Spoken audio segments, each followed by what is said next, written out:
Okay. I'm gonna do a little ear training first, but I did come up with a temperament notation for 27. I will talk about that in a little bit.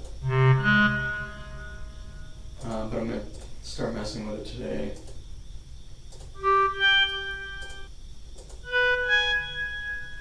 And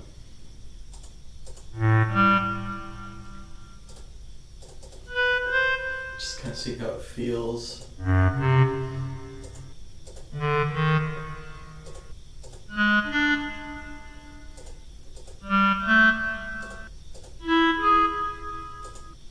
Oops.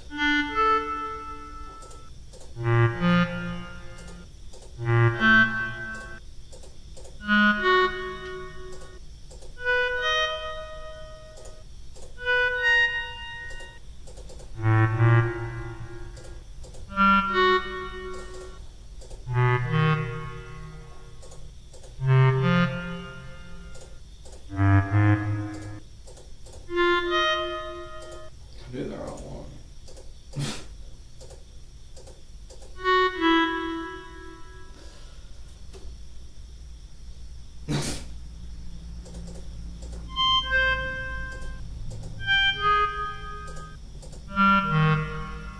I was doing a bad job. That's like not good. I was getting them wrong on the ascending.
Still got one major sixth wrong. It's definitely my worst interval.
I did it again. No headache today. I don't usually get headaches. It's kind of weird. I had one yesterday. I had to take a pill for it. My mom gets headaches a lot, but I've never gotten them. I've had them. But usually it's because I'm like hungover or something. I'm sick.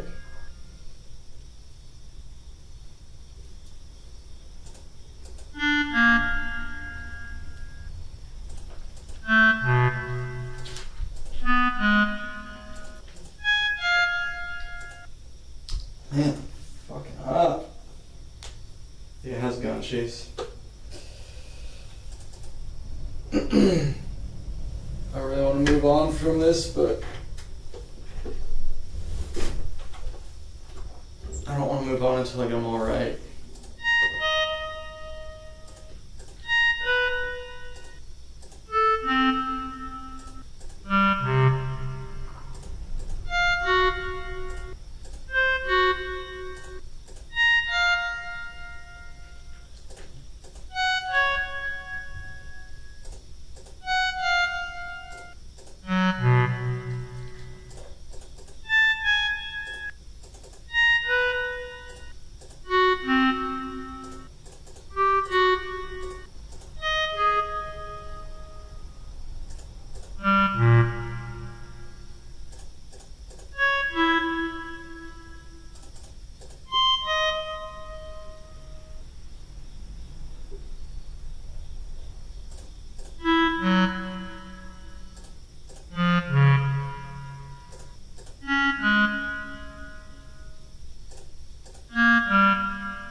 Fuck, why did I click that one? I knew that wasn't right.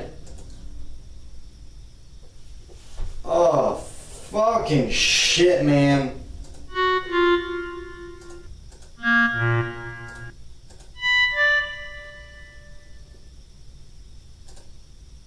Fuck.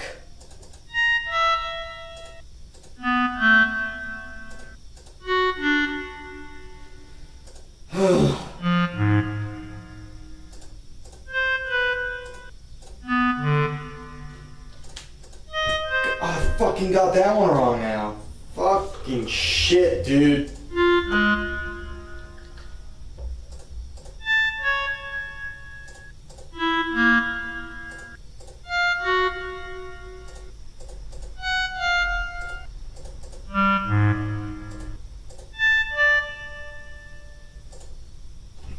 What? I keep fucking up my fourths and my fifths and my major thirds, dude. They're the easiest fucking intervals.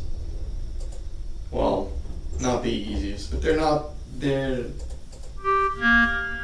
This is fucking stupid.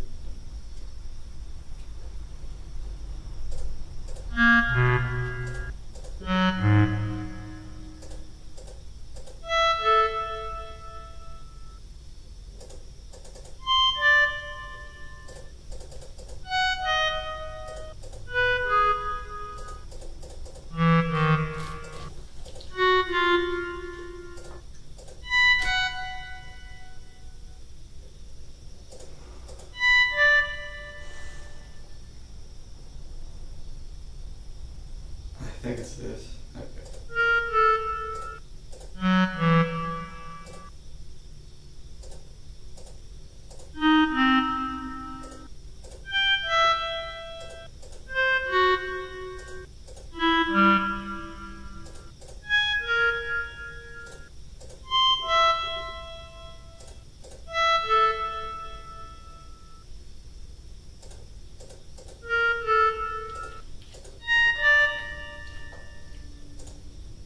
Oh, what the hell, dude?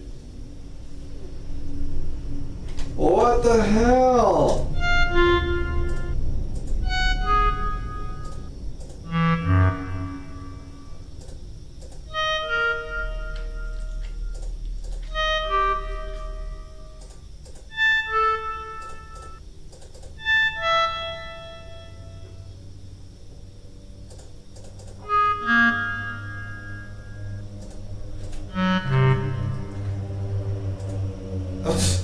Dude, I'm making some weird mistakes today. What the fuck? I'm making the weirdest mistake. I'm gonna have a fucking brain tumor, man. Like, what the fuck is wrong with me, dude? I don't know how you make these mistakes. I've been doing this like every fucking day. API, what's up, dude? Like, dude. The last, like, fucking 7 times I've done this, I've gotten the shit cleared, no mistakes through 1 round within the first 3 tries. And now I'm like clicking the 4th for a 5th and the fucking 5th for a 6th.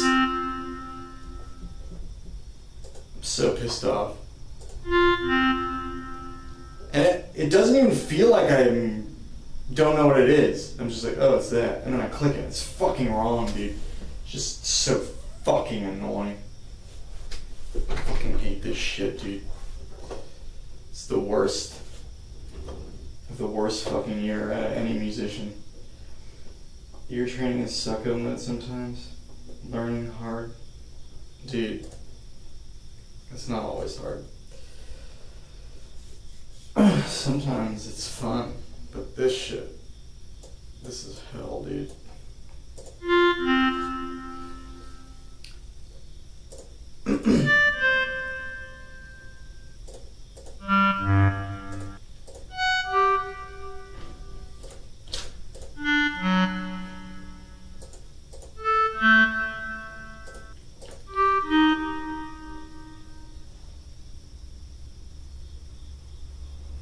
Now I don't even know what to click.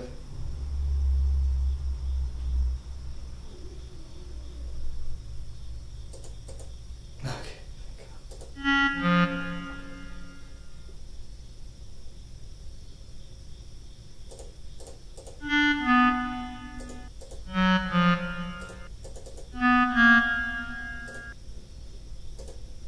Yeah, no. Some days you just don't do a good job.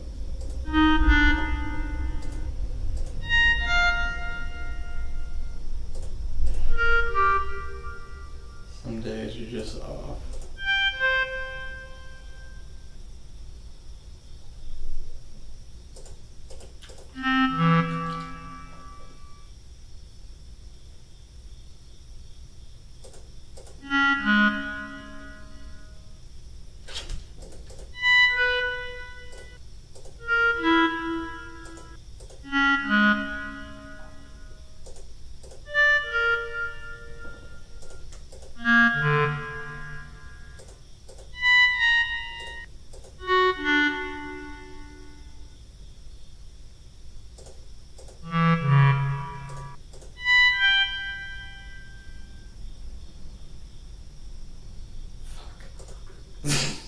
Now I don't know what the hell to click, dude. I'm so scared.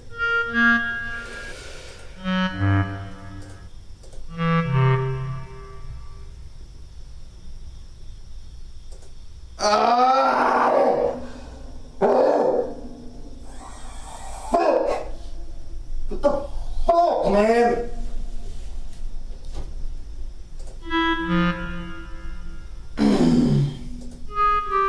The same fucking mistake. I don't know a 3rd from a 5th.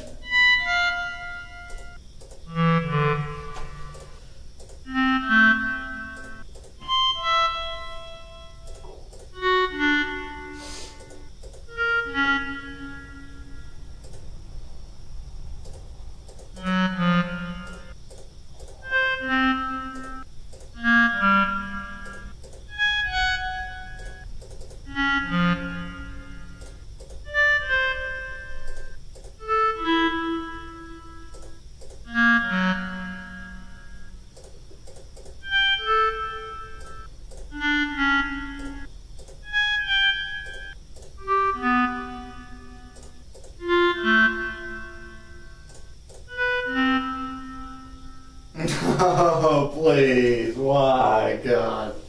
I can't tell if it's minor or major, man. Fuck. Ah! No!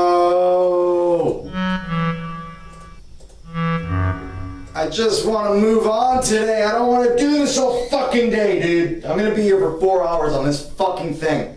On this one stupid fucking clock, dude.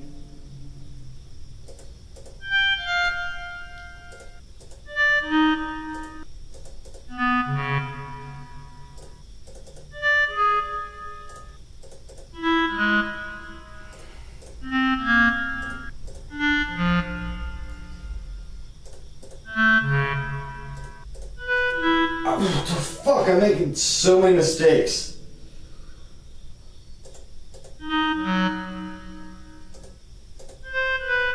Holy shit. Holy shit!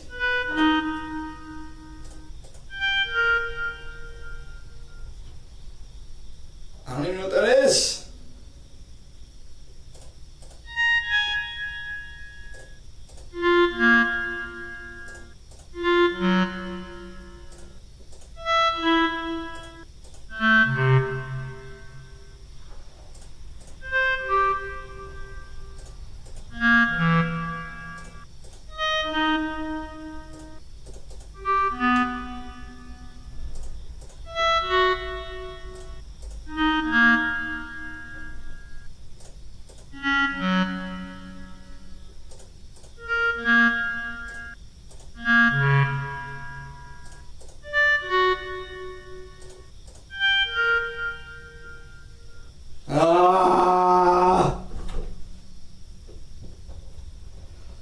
Oh, I hope it's this.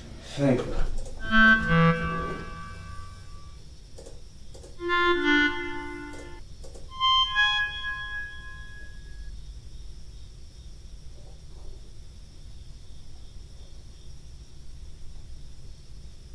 Is it a third or a fifth? I don't fucking know.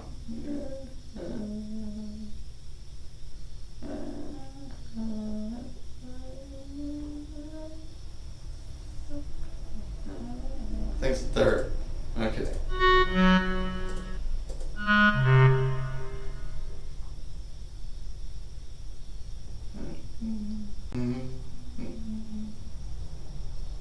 Thanks.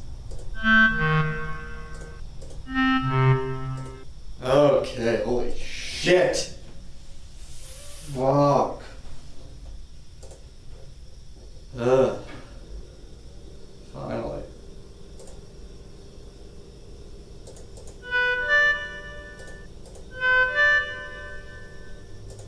What? What even was that? You know what, that's enough for this shit.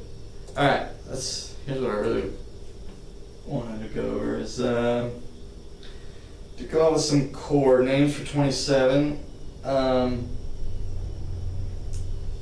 It's not satisfying in the same way as it was for 22. I think the temperament names in 22 are much fewer.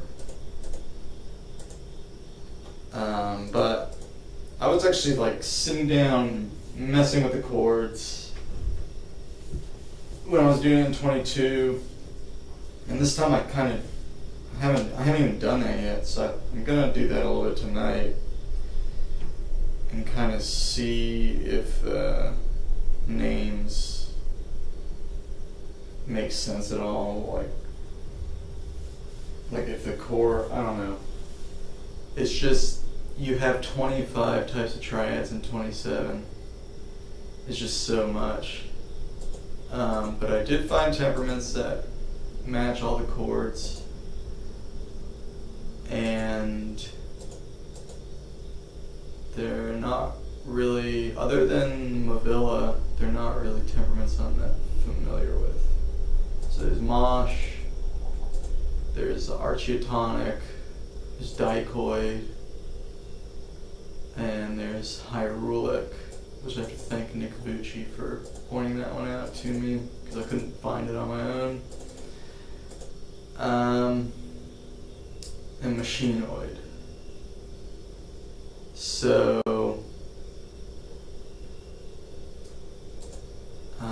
yeah, we do have the names there, so I'll just kind of go over what they are. And you can, of course, spell all of the chords just by specifying the quality of the third, and then the alteration to the fifth. So that's kind of the traditional notation. That's actually what I've been using when I've been just messing around in 27. Anyway, it's very straightforward. It's just what's the quality of the third, and then what's the alteration of the fifth. So, like a C major down 5, or a C super major sharp 5, stuff like that. And I went ahead and just specified all the triads. I didn't even put in where the diminished is, where the augmented is, because I think that's sort of open to interpretation. And the temperament notation, I did qualify the different diminished chords, and I put where the 12-eto augmented chord is. And I imagine working in 27, most people would just maintain that augmented chord. So some of these, you wouldn't necessarily have to say C major half sharp 5 for C augmented, and you just say C augmented, and it would probably be good enough because it's just the two 400th major thirds. And it's nice that 27 has that augmented triad, because you don't have to wonder what's the augmented triad in 27. There's definitely multiple augmented triads, that's for sure. But there's one that is the same one as the one in 12-eto. So, and then with the diminished triads, I think there's one that's especially good diminished triad, and that's the O-tonal diminished. But it's a little buzzy. It's a little harmonic seriesy. And there is a 2 minor third diminished triad that I still think sounds pretty normal, pretty diminished. But yeah, 27 is a really interesting tuning actually. I was looking at I had a couple chord requests last night, and because the distance from a note and it's in the same note sharp is so wide, you have you can think of 27 as having a whole tone scale. 5/4, 5/4. Yeah, I guess good. The 5/4. Yeah, that is the hyrulic. So that's where those hyrulic chords come from, I think. I'm pretty sure, because I'm pretty sure it was 3 groups and 9. It was something like that. It's Blackwood or Trotwood or something. Yeah, it might be Triwood, but there's some temperament. It's I can't remember, but Nick Vucci posted it on the Discord, and I looked it up, and it was called hyrulic.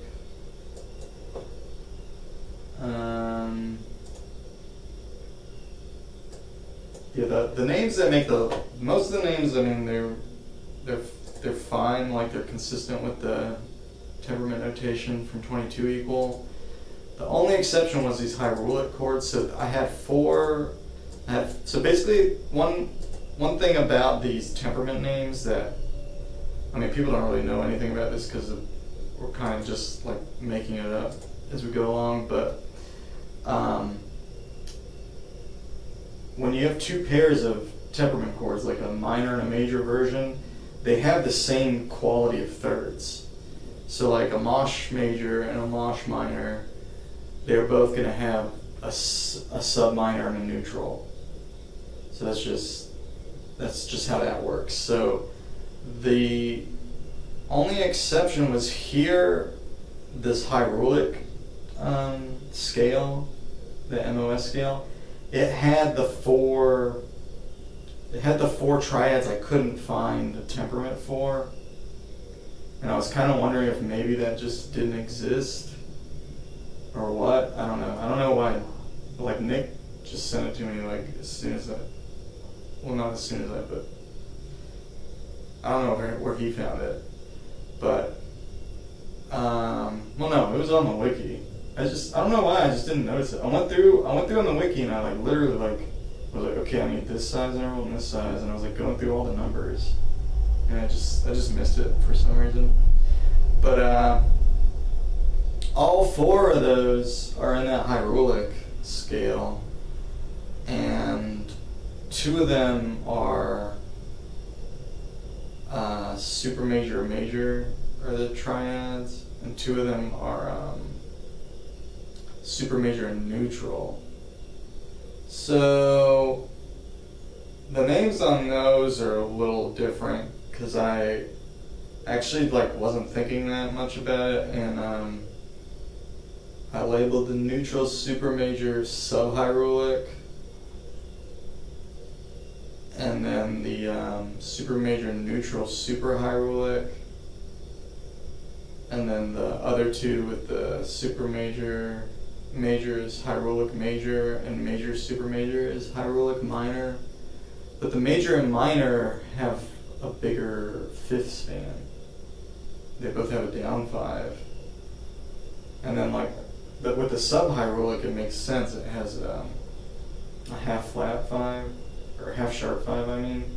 But with the subhyrulic, it doesn't make sense. I mean, the superhyrulic, it doesn't make sense because it's smaller than the major.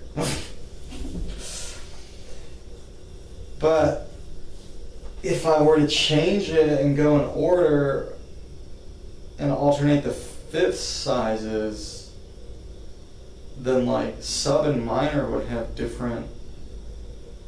I mean, sub and minor would have the same 5th size but different intervals, and then major and super would have the same 5th size at different intervals.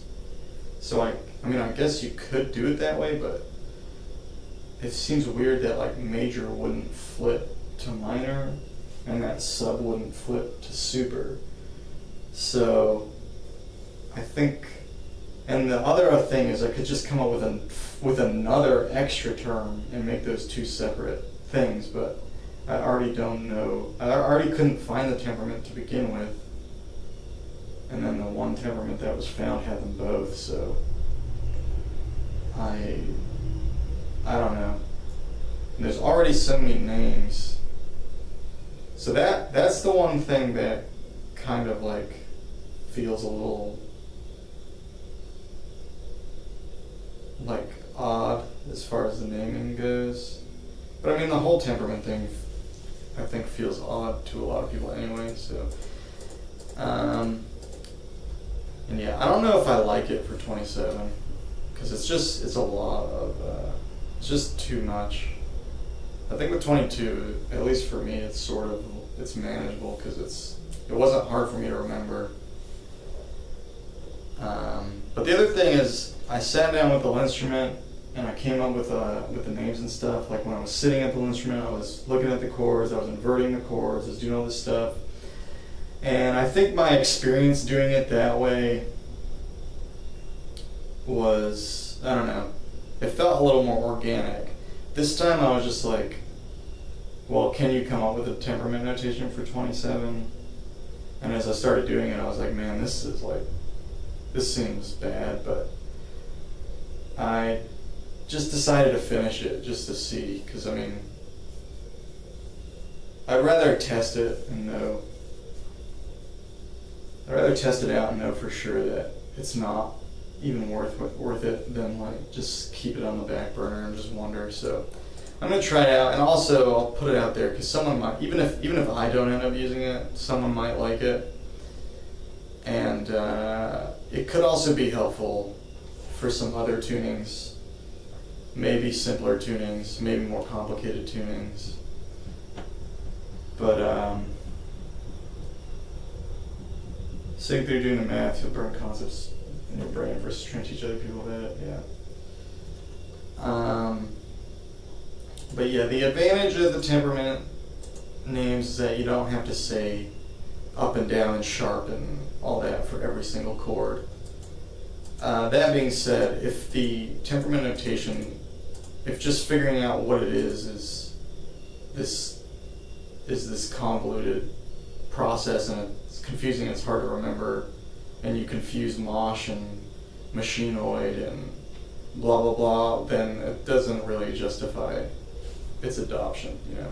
So it should have to feel better than the traditional notation feels bad, and there should be some kind of advantages. I think with 22 it feels more advantageous. It feels like it has several benefits that are nice. Like it highlights a few connections between chords that might not be as obvious, which, because 22 has so many augmented chords, I think the magic thing is really helpful, having the magic major and magic minor, and having that distinguished from sensomagic. I think it's more important in 22, but 27 doesn't have that because it has an augmented triad. And the super augmented triad in 22 does not sound augmented at all. It's like, it actually spans a major sixth. So it's like a whole different type of chord. It's like its own thing. So 27 doesn't, right out the gate, it doesn't seem to benefit from this type of notation system the same way that 22 does. And yeah, it's just, yeah. So as you can see, the traditional notation, you just, so the third, sub minor, and how is the fifth altered?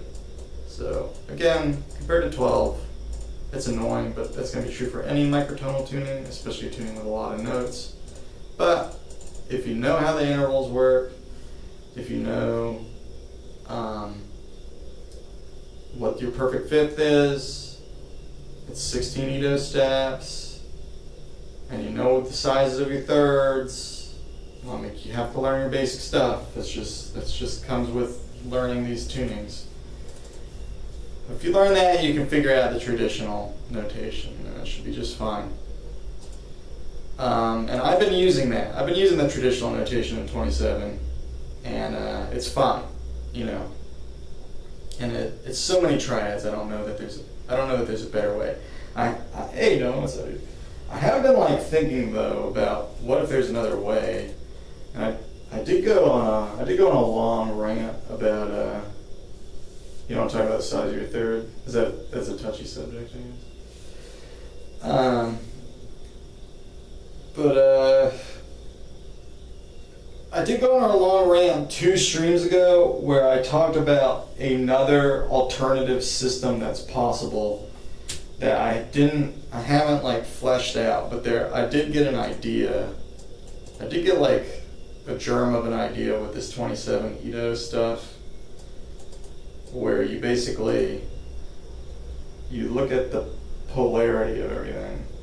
What is a third? Please, let's not. Dude, I don't know if you've looked at Discord, but I had the most annoying argument I've had in a long time on xenharmonic alliance, talking about triads, and it was basically me and Nick Vucci versus 5 or 6 other people arguing about a definition that you can just look up on Google. And I'm not about to start arguing about thirds. If you don't know what a third is, nobody won in that conversation. We all degraded ourselves in the most horrifying, shameful manner. It was terrible.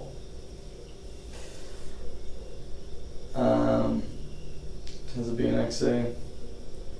Yeah, there's a whole thread dedicated to it. If Nick and I agree, that settles it. Yeah, that's right. We did agree. Dude, Nick was so patient. I was not patient at all. I got really immature really fast. Actually, I held my tongue for a long time, and then Nick was super patient. And then I was like, you know what? Can't hold it in any longer. Yeah, because he's usually right except for when you disagree with him. Well, what are y'all talking about? I feel like you guys are, you both know your stuff, but I feel like you guys know different stuff. Kinda. Definitely, actually. Like, you're definitely like the sound design guy. But Nick seems to be like the academic theory guy. And like not in the XA way. Like, he seems to know what normal people think about music and normal academics. Like, he's sort of like the voice of the outside world.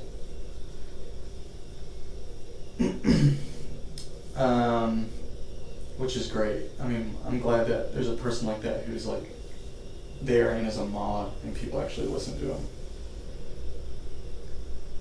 Nick is like Midnight Blue but can communicate with normies. Yeah, but Midnight Blue is like super into temperament and stuff, so he's kind of like more steeped in the Zen theory.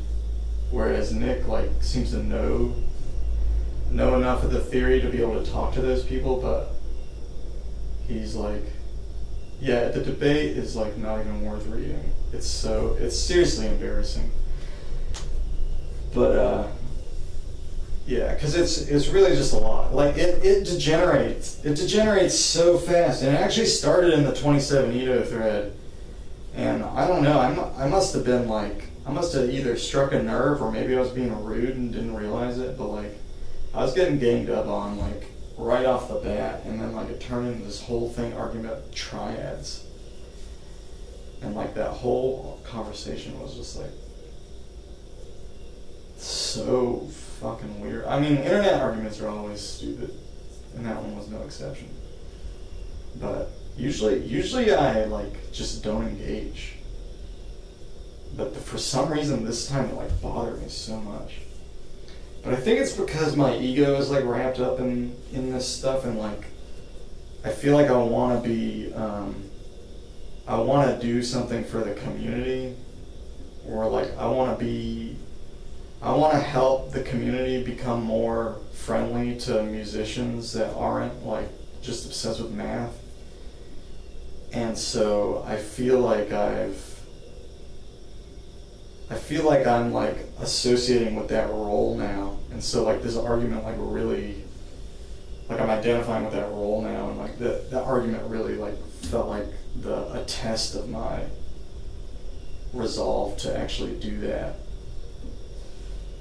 And I do feel like to that end, the conversation was a success at least, because I think it at least like opened up that there is it highlighted the fact that there is a difference in how like some of the XA people think about basic stuff versus how like most people think about the same basic stuff.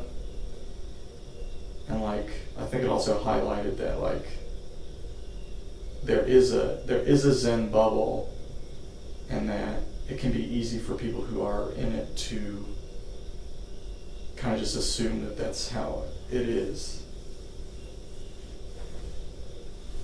And I think that conversation really kind of struck on that nerve. You've been losing your mind trying to fully understand the difference between tonal versus modal music, and every goddamn person has a different definition. I went through that same thing a long time ago, and I think that the difference between the names is completely arbitrary. I think they are literally the same thing. Like there's no real difference between a tonality and a modality.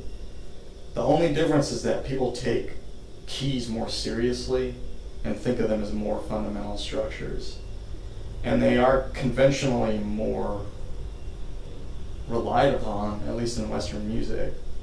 But basically, modal theory is less fleshed out, at least in Western music, than tonal theory, but they both have hierarchies in them, and like you have to make moves in your music that establish one or the other, but it really is just a matter of, like, if you're in a key of C major, your root is C. If you're in a mode of C Lydian, your root is C. I mean, they're literally the same thing. The only difference is, what are the notes? What's the pool of notes that you're drawing from? So, like, there's really nothing beyond that. I mean, it's just you do certain things in modes you don't do in their corresponding, like, their relative keys, centers, or whatever. Sometimes it's just better if you think the major mode is the fundamental. Yeah, it's really just that. It's an arbitrary distinction. It's just, what do you think? Like, if you want to be aware of the convention of music theory, I mean, if you're learning music and you want to know how music theory works, learn your keys, learn your major and minor keys. And then if you want to get into more modern stuff, get into jazz, get into modal stuff, maybe you're interested in modal music for whatever reason, then learn your modes. That's really all there is to it. I mean, and there's no difference between a mode and a key, just the notes are different. So it's just what scale are you drawing from. But like, you can, the emphasis on which was more important is completely subjective. Like, you might think one is more important, but like, a song is in one or in the other, and like, you have to do the same sort of things to establish that. And if you don't know what your mode is and you don't care, like, just call it the name of the key, because more people understand the key center. And like, to some degree, there's a lot of blurred lines too, because you can write music in a particular key, but you can keep borrowing like a chord from another key that kind of like creates like a modal sort of vibe.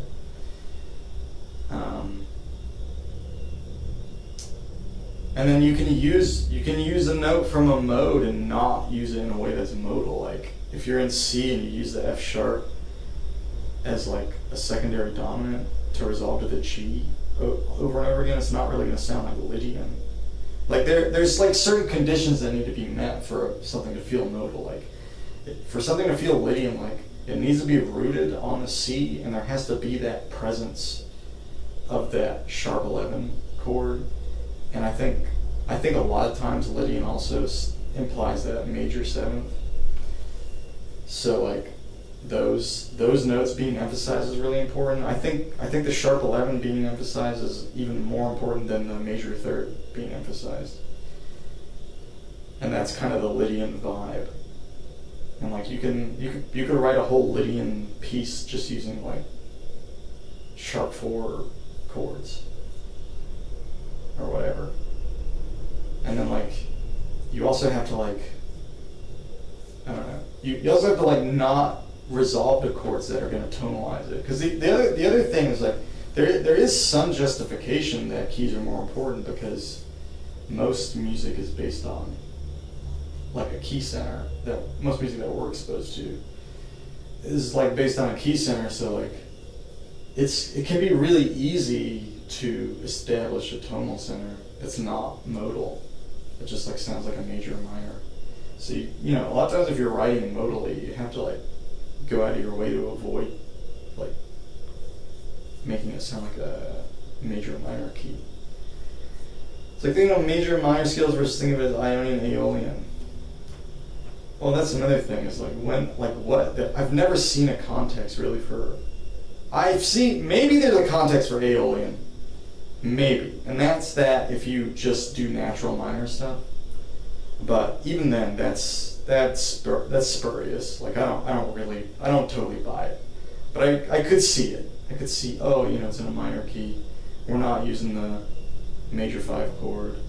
But a lot of modern music doesn't use the major 5 chord in a minor key. It's not that uncommon. And nobody calls it Aeolian. But maybe that could justify its use. But Ionian, never seen a case for it. Never in my life. And I've tried to think of what would be a good case for Ionian, and all I can think is you just sit on a major scale, and you never go anywhere. You just sit on the major chord in the major scale, and you never change the chord. Like, what else would be Ionian? What does that mean? Considering something Aeolian, like nobody uses that term. They just say minor. I've never heard a musician seriously say Aeolian, like other than as oh, I'm learning about the modes. What is the Aeolian mode? Like, that's it. Like, if what's the difference between that's what I'm saying. There's not, but like, what is Ionian? I don't even know what that means. It means nothing. It's just they're just like the modal names. It's just a matter of fact that was the name of the mode. It's not. The thing is like people learn about modal theory, but like there's no historical precedent for calling something Ionian, except for that those were the names of the modes, of the church modes that were stolen from the Greek modes. That's what the jazz musicians that were using modes were taking the modal names from the church modes, and the church took it from the Greeks. And the sound of the church modes is not even the same as the sound of the Greek modes. And then the way that the modes are used by jazz musicians is completely different from the way that modes are used by the church, because jazz musicians had extended harmony, and they had like way more advanced music theory than what I don't know if it's more advanced necessarily, but we're thinking about, like, jazz is post-triadic. It's like getting into like seventh chords and extended chords and all that, and they're using modes, whereas in the church days it was all like polyphonic music, and so like it was basically like more like drony in comparison to like the way that jazz musicians use modes. And the jazz musicians don't say Ionian. It's not even like a mode you use. You use Dorian and you use Lydian. They don't even say Mixolydian, really. I have seen instances where Mixolydian is good, is like a good descriptor. And even rare instances where like a Locrian gets used by like Primus and stuff. Phrygian gets used a lot. Phrygian is all over the place in like hip hop. Like, the modes get used, but their certain modal names are pointless. Like, Aeolian is pointless. Ionian is pointless. Like, nobody actually says this song is an Aeolian, and if they do, you can't take them seriously. Like, what does that mean? I mean, maybe it could make sense if they're in a natural minor scale and they never, like, they want to distinguish the natural minor scale, but isn't that kind of, you know what I mean? That's like totally unnecessary. Like, people don't really, because the minor mode isn't like, we're not in the classical era anymore. Like, it's not like, sometimes in minor you use the harmonic minor, sometimes you don't. Like, it doesn't feel that important to distinguish the two in most contexts. It just means natural minor in the context of other modes. You know what I'm saying? Like, it's just we learn the modes and they say all 7 of the modes. They might as well just leave off Ionian and Aeolian. There'd be no difference. You've learned songs that switch relative modes from Lydian into Aeolian. Yeah, and you could just as easily say Lydian into natural minor. What would the difference be? It'd be no different. I mean, it's fine. Aeolian, I can accept more than Ionian. Like, I'm just saying it's arbitrary. Like, maybe you like the word Aeolian, that's fine. I mean, saying Aeolian all day, it's just who says Aeolian. I mean, I've said Aeolian in a band practice before, like talking about minor, but we were talking about the minor thing. It was like, yeah, it's like almost like, it was like, you know, we're just like, yeah, it's almost like an Aeolian thing, because it's just like not going to that major 5. Like, we weren't like seriously like saying, oh, we should call this Aeolian. Like, we weren't having a theory discussion. It was just like, oh, it's a funny thing that like almost justifies the use of the term Aeolian. Next patient's weird, been doing it for so long. Yeah, he's like saying minor from a tonal perspective is different. Natural versus melodic. It's just another name. What's the difference between that? Yeah, exactly, Dylan, you're absolutely right. In the context, yeah, this is what I'm saying though, there's no context for Ionian. It's not, It's not a real. You're imagining a context. The real context is you're writing music. You're writing church music, but that's not how we use modes. It's just there. There is some context out there, but none of us are doing that. You thought minor was older, but that stuff is newer than the modes. Yeah, I don't know the history on all that, but maybe it is. Maybe the modes are older than the minor, or whatever. I mean, the way we think about modes now is that there are minor and major modes. So the Aeolian is synonymous with the natural minor, and then the Ionian is synonymous with natural, just major. And then Lydian and Mixolydian are major modes, and Dorian and Phrygian and arguably Locrian are minor modes.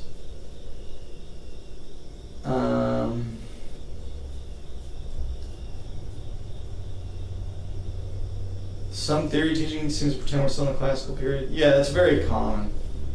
It's kind of annoying, but that is the oldest long-standing tradition. And for some styles of music, it's actually not really necessary to go beyond that. But for many styles, it is, absolutely. It adds consistency between names in the context of all the other modes. Major is completely arbitrary relative to Dorian, Phrygian, etc. Some bits of jazz theory really correspond to some JI patterns. Yeah, I'd be curious to hear more. I don't know what you're talking about.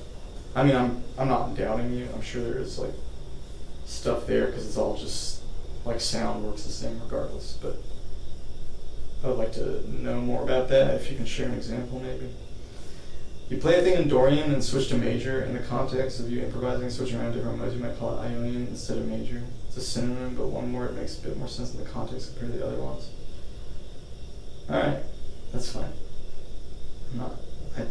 I don't know what that means, but I don't think of it that way because there's literally no difference in my mind, because what makes a mode? What do you do in a mode that makes it a mode? That's the thing. That's the thing. A mode is just a collection of notes, but you're emphasizing a particular tonic. That is all it means. It means that you have this sound, you have a specific tonic, and then you have to highlight certain intervals over that tonic. And that's what makes the mode. So it doesn't mean you don't change chords. It doesn't mean anything else. It literally just means that. And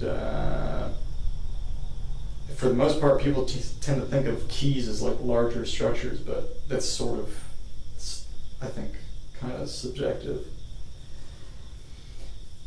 But I'd say probably most of the time when people are thinking in terms of creating modal music, they're probably not jumping around as much. Probably people move around more in a tonal framework, but I don't think that has to be the case. I've done a lot of modal stuff, Lydian stuff, where I've moved around quite a lot. You can play every chord in Lydian. It doesn't have to be any different than the chords you use in major. You have to highlight that Lydian sound. You have to highlight that sharp 4 interval. Otherwise, you're playing in a different key. You know what I mean? If you're in C Lydian, you have to highlight that sharp 4 over the C, or it's going to sound like G. There's some surprising correspondence between JI and chords, chord extension, chord scales, tensions. Surprising correspondence. JI and chords, chord extensions, chord scales, and tensions. What do you mean by that, Doman? Because jazz predates Zen. At least modern Zen. So everything in Zen is already informed by jazz. So what people are doing with Zen intervals, it didn't occur in a vacuum. So what is a surprising coincidence? Is it there's the 9 is the 9th harmonic? I mean, that's just I don't know what you mean. I don't know what you mean. If you're in the process of highlighting different tonics, you're thinking modally, so calling them motor and Ionian makes sense. At least to you, it makes more sense to think of the name of the scale, switching from Lydian, Ionian, Mixolydian, instead of Lydian, major Mixolydian. I mean, yeah, I guess, if that's what you're doing, yeah. If you're playing a piece of music and you're keeping one consistent tonic and you're just changing the mode above the tonic in parallel and you want to keep that consistent using modal names, then yeah, sure, fine. That's fine. It's just your way of thinking. Well, I'm curious though, what is the surprising correspondence? Like, is it that JI chords, like a good JI chord, 4, 5, 6, 7, 8, 9, 11 is like a dominant sharp 11 chord?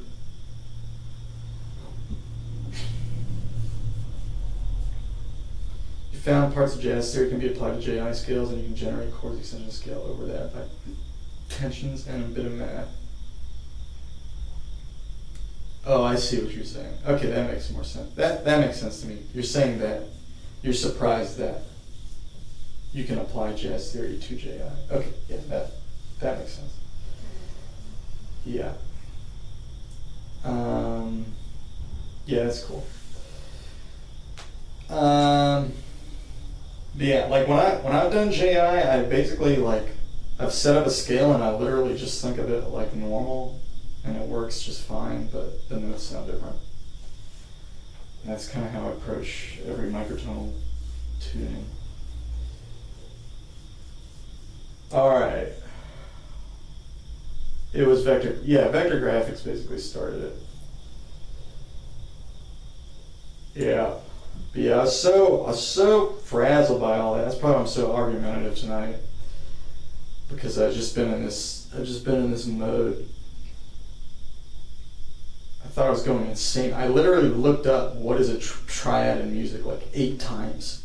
Because they were like gaslighting me into thinking that I didn't know what I was talking about.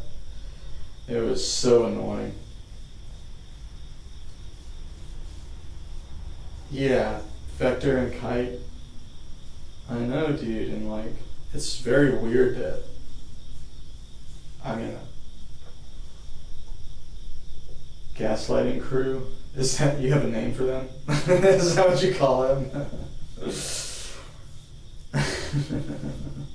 Yeah, they were all agreeing with each other, and they all have this same they all have the same badge or whatever. You could tell they were all friends. Vector is one of them. Yeah, and they all ganged up on me. Yeah, they all ganged up on me. It started in 27 Ito, and then it turned into this weird argument about triads, and I could tell they were just they were all liking each other's posts and shit. But I've been a musician for a long time, and I could just tell they didn't know what they were talking about.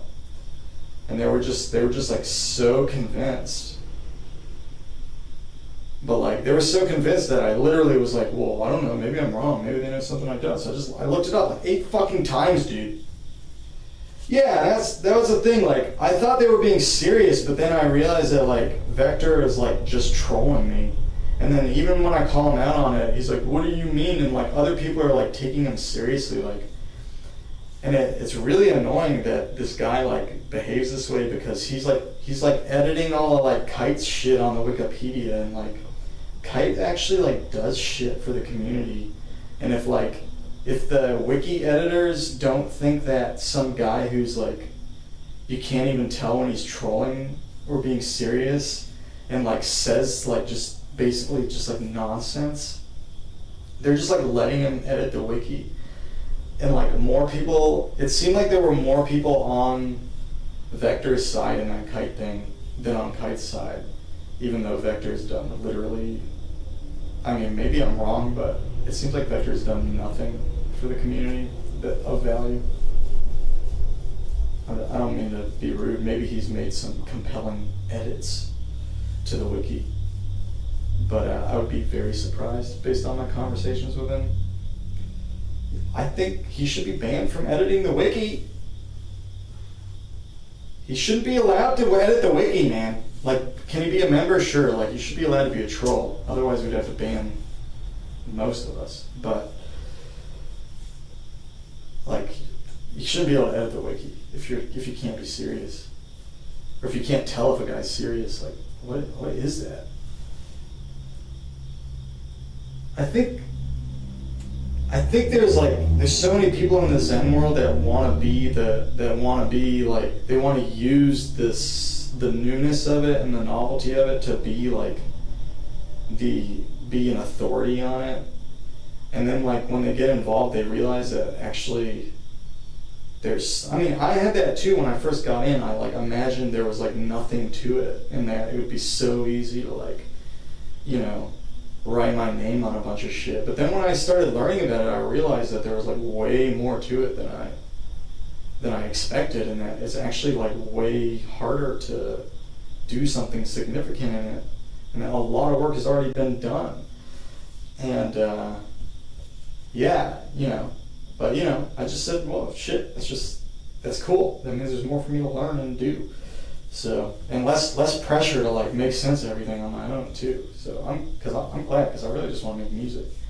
But I don't know. I feel like I can understand like wanting to approach it from the theoretical thing and like be like get your name in a book somewhere. Like I get it. But like I feel like because of that, like the people who have done things, they get a lot of hate for no reason. Like they get a lot of unnecessary hate. Like a lot of the old heads, and I feel like Kite is like one of those people where like people just hate Kite just because he is actually an authority in this tiny Zen world, and they don't want there to be an authority. They want to be the authority, so they want to usurp the authority. Or like there's like this weird like, oh, this is Zen kind of thing. Some people were saying in that conversation, like, it's Zen, we should be open to every idea. It's like, no, that has nothing to do with Zen. Zen has to do with alternative tunings. It has nothing to do with being open to every idea. Be open to good ideas and shit on the bad ones. Like, just try to make music, man. Be open to ideas that help people make music. And if it doesn't, like whatever. Who cares? Like you can do them. You can make it into a big Sudoku puzzle. That's fine, and like hang out with your friends who are doing that. But what's it really about? It's really just about making music.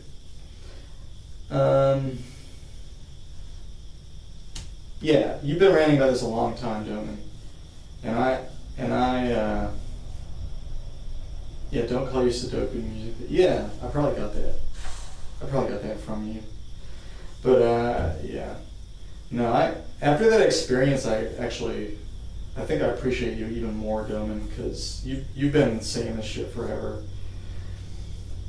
and like you've come on the stream and talked about this, and like I knew it was out there, but I never had an argument with these people. And now that I have, it's like a lot more. It's like wow, this is really annoying. Like now I get the aggravation. I didn't get the aggravation before. I just wrote it off as like, they're doing their thing. Who cares? But now it's like I can't even like say a fact about music without a bunch of people ganging up on me. And I think the other thing too is like when you're first doing this stuff, everybody who knows anything about Zen, like they're all just like such fucking geniuses. Like they're all just so above you. But then when you actually start learning some stuff, you can kind of relax a little bit because you can understand a little bit of what's being said. But like now I can see like, this person is saying a bunch of stuff about temperament that's over my head, but the stuff they're saying about basic music is like just obviously not correct. So like now that I'm a little like now I know at least some of the basic stuff, so I can kind of see things a little more clearly. I think.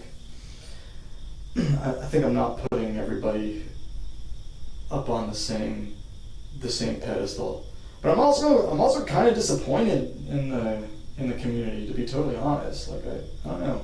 I mean, I guess it's just normal and natural. I think some of the excitement is starting to wane for me. Not about microtones at all. Like the music itself, I am still very invested in, but like kind of, I guess the culture, I think, is, it's not, yeah, I think that's a good way of putting it. The culture is not really where I want it to be. Like I want there to be more emphasis on the music, and I want there to be less emphasis on abstraction and like people being like really hung up on like this kind of OCD kind of stuff about like logical consistency and the abstraction and like I get that that's important to some extent, I think, for establishing nomenclature and stuff, but like those same people are not concerned with establishing nomenclature that's actually relevant to musicians. And like for me, that problem is very easily solved by just naming some fucking chords and some scales, and then actually like exploring those structures and figuring out how they can actually be used. I mean, that is, in my opinion, the most important, the most pressing thing that we need the most right now in the Zen world. We need to just figure out what are the cool chords, what are the cool scales, what works with what, how do we use these tunings to make music, and how do we make sense of it in a way that's actually practical for musicians, in a way that 12 Ito theory can be practical for musicians, you know. And so, you know, I've never been a big theory guy. I know that's going to sound weird because I obviously think about it quite a bit with respect to this stuff, but for a very long time I was one of those guys who was always like, oh dude, just shut the fuck up. I don't want to talk about music, let's just make music. I was that guy for a long time, for years. And I was so annoyed by my friends talking about fucking modes and this fucking minor major chord and all that bullshit. It all just sounded like ass. I just want to make music. Like, shut the fuck up. But you know, I eventually was like, oh, you know, actually this stuff's kind of cool. If you apply it in the right way, it's very cool. But anyway, so I think I've gone through enough phases with this stuff where I can kind of see like what we're missing in the Zen world. How do we use this music theory? How do we come up with a good theory? That's what I really hope I can help push the community towards. And, you know, it's not just me. I've seen other people do it. Zia's kind of like that. Even Kite's kind of like that. And you know, Doma obviously. And there's been a lot of people who like advocate for that kind of thing. But yeah, I'm definitely on that, in that camp, and I want to help that grow. Because what I would really like to see is like people who are just like coming into the microtonal world and just like stoked about, oh dude, I heard these crazy microtonal harmonies, and I have to know how to do that. I want to know how to do that. How do you make those microtonal sounds? I want to see more people talking about sounds and less people talking about the fucking abstraction and shit. I want to see more people who are interested in making art, making music. Alright. XA is more about autism than music. Autism is the defining thing about XA.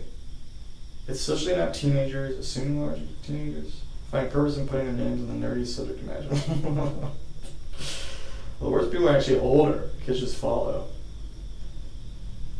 Yeah, I've seen this saying. I mean, yeah. I mean, there's I think there are the younger people on XA for sure.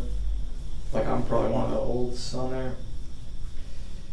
I mean, I'm definitely one of the olds on there. But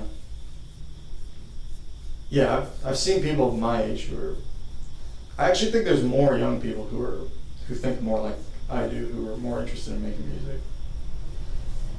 Unrelated, but would I like to hear? Yeah, for sure. Send it to me. I should actually play some music. Speaking of, instead of rambling, but yeah, dude, it's just a crazy. Like I literally I got so manic yesterday. I didn't even sleep. I didn't even sleep before work. I was up. I was laying in bed for like 3 hours. I don't even know that I slept a minute. I just kept like talking on my phone, and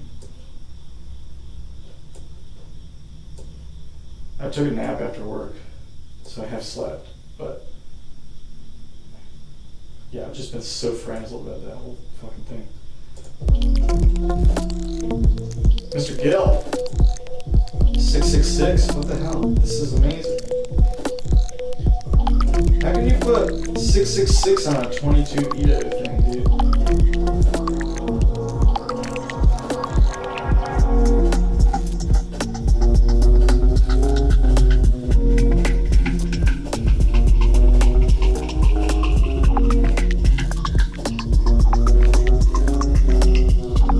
Couldn't sleep for other reasons.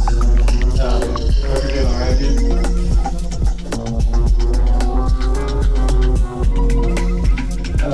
Suspicion for a second, Bill and Leader the same person. I never noticed that they're similar until Mr. Leakey pointed it out. But Gil is not really that friendly. Like, he is sometimes, but he's way more neutral. And sometimes he's just like I got mad at him the other day.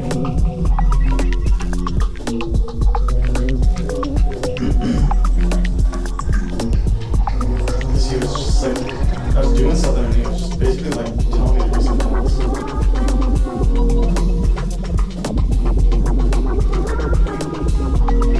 I used to try to be polite to people when they like suggest I do things in stream, but like I've been streaming long enough now where I'm like, okay, I'm just doing it. I don't even like look at how many people are watching my stream anymore.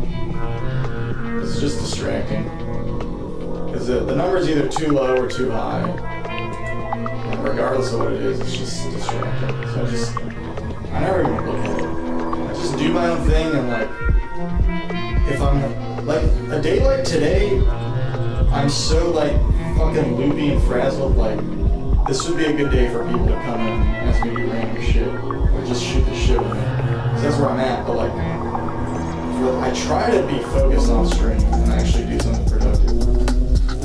And like, I was like so locked in, and like everything this guy was saying was just like distracting, and just like so pissed off. And like I felt like I don't want to be mean to Gil because he's a long time viewer, and he's not like usually he's cool, but yeah. This guy gave me money on Patreon, so worst bastard of all time. I'm also grateful, but also shut the fuck up. Yeah, I haven't. Nobody gives me money, so I don't know that whole thing. But I imagine like if somebody's like actually paying a lot of money, you probably feel more compelled to listen to that. Maybe. I don't know.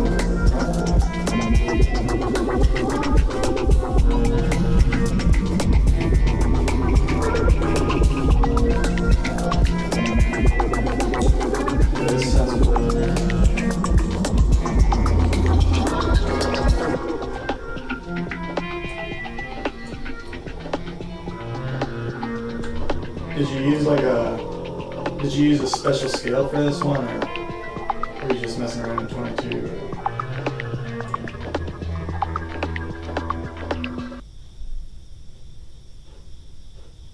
I feel like I got into it. Like it was good, it was fine the whole time, but it really picked up towards the like midpoint or whatever. The last half. Around here somewhere.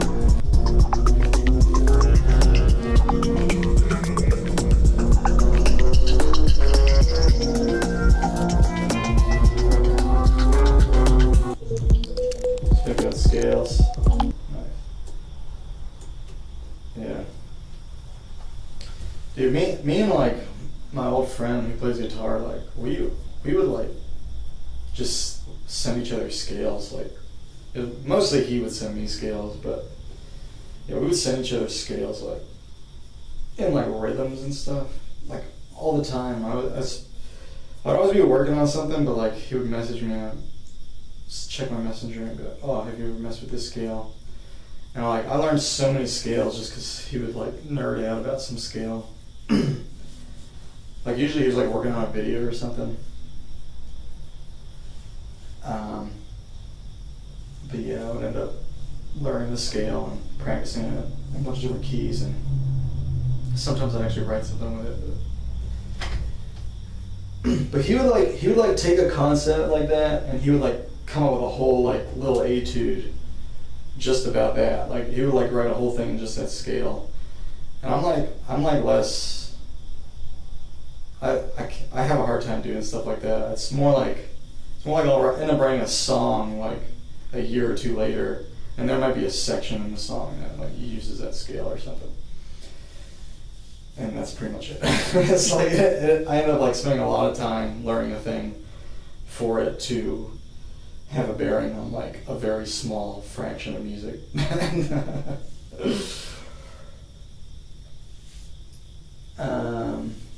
You feel like your ear's been broken a bit in terms of which two dissonants and now you're writing. Yeah, I'm definitely getting there too. Like I can't believe I can actually do 27 stuff now, because it was so hard in the past. But now it's like I can play anything in 27.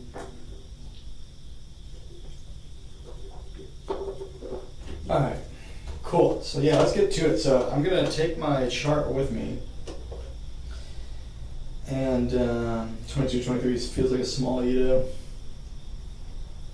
Yeah. I'm going to keep messing with 27, and it's definitely more.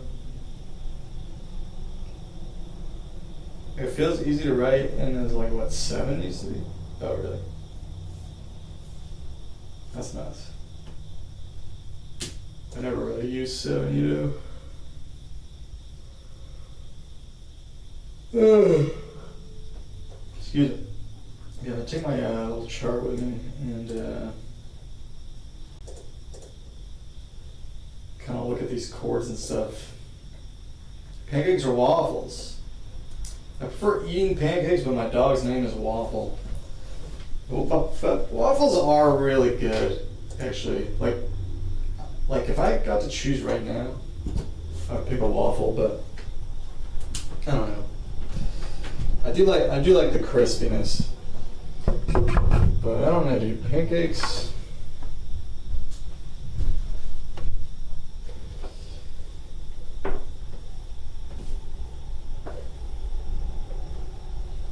If I had to give up one, I'd give up waffles.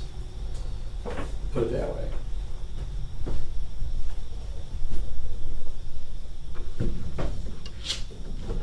If I gotta be in the mood for a waffle. I mean, I gotta be in the mood for a pancake, but alright. Why is this not working?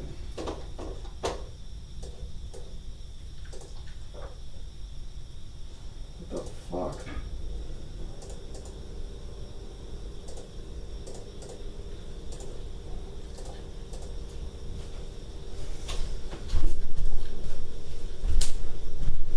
Wrong choice. Wait, who?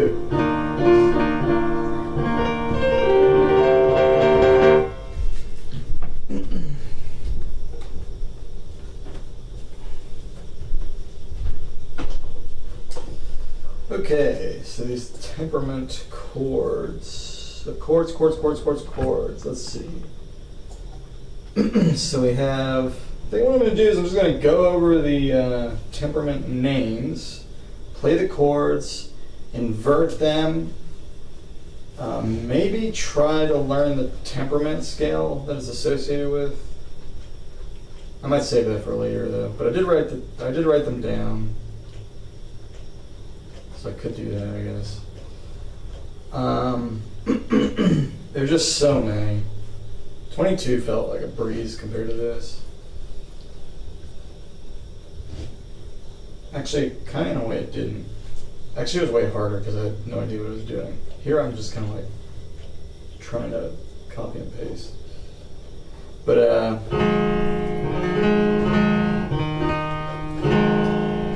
so this is a sub minor flat 5. Now in 27 Ito, the distance from C to C sharp is like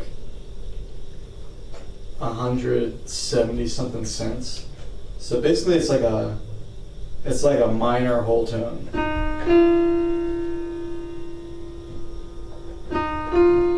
So that's the major second, or the super major second, major second. So yeah, in 27, like sharping one note is going up a whole step. And when you flat the 5th, you're basically just playing something that sounds pretty much just like a 4th. This is an up 4. So the sub-diminished chord in 27 is like not a good diminished. It's almost a semaphore chord. But yeah, it's not like it's not a great diminished, but it is in super pipe. So if you want to do wacky super pipe stuff, you can use it as a diminished in that scale. So that's sub-diminished. Now if we were to raise the 5th, we would have this is a cool crunchy triad. Actually, let's hold on. I forgot to invert this. The sub-diminished, inverted.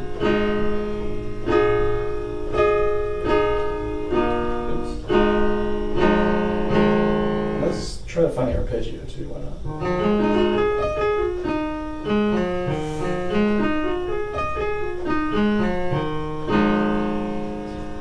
So yeah, you could call that a C sub minor flat 5, or you could call it sub diminished. I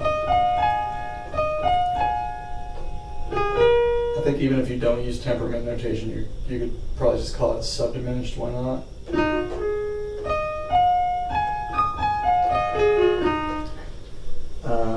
Or you could call it like a double sub, I guess, if you really wanted to. Alright, and then, so this is a utonal diminished. That's what we would call it in 22.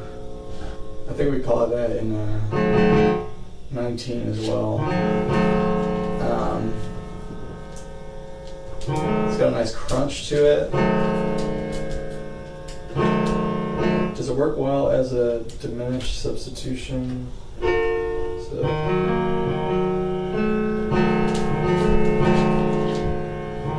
let's see.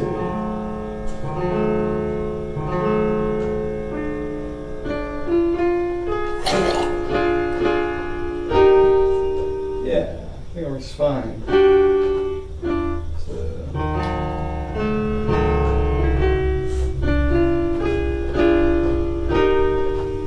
Works good as a diminished chord.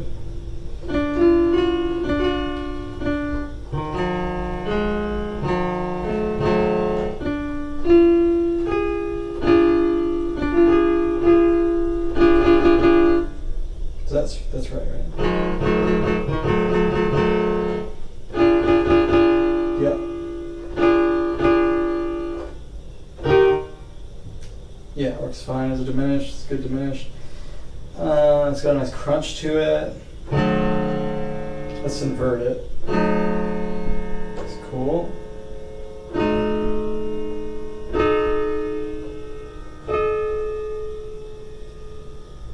Oh, I'm getting so hungry.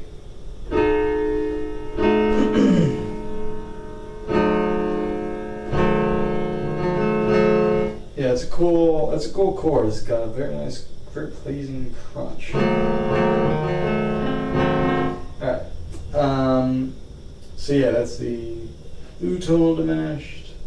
or C sub minor, up flat 5, up flat 5, sub minor, up flat 5. So the next chord is a C sub minor, half flat 5. This is the first like kind of distinguishing temperament name. It's mosh minor, and that sounds like this. G half flat.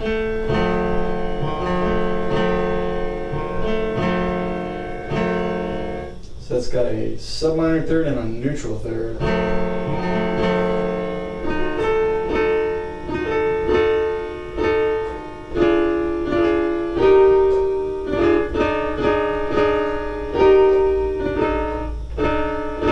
So sub minor, neutral.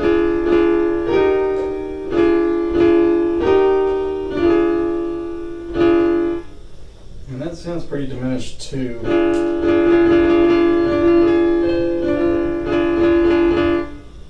There's like a way to just like maybe all the chords that sound diminished, I wonder if there's a way to just like come up with different qualifiers for those.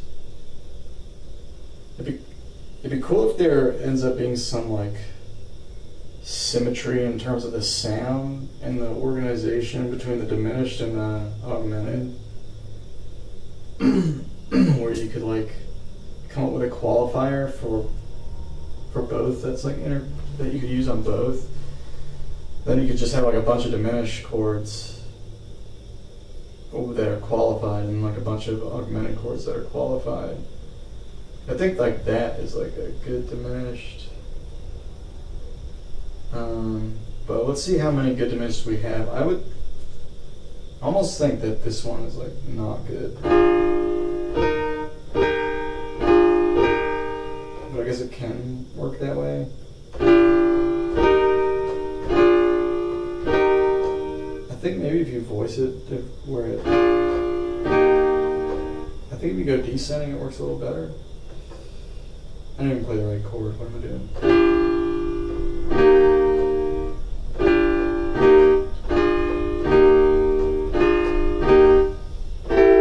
It's really not as good.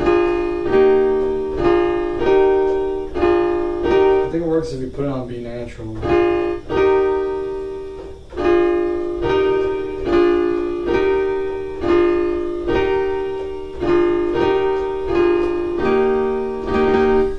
Okay, let's go back to this though. So this mosh minor.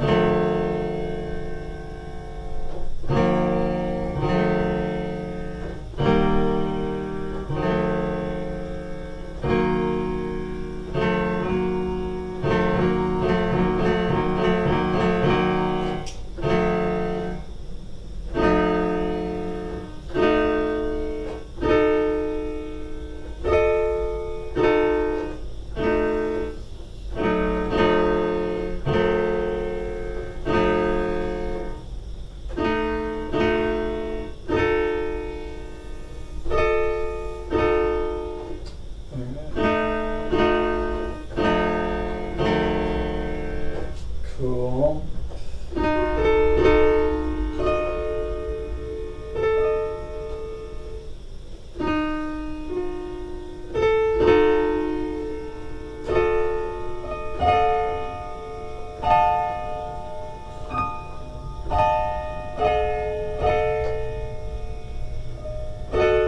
Oh, shit.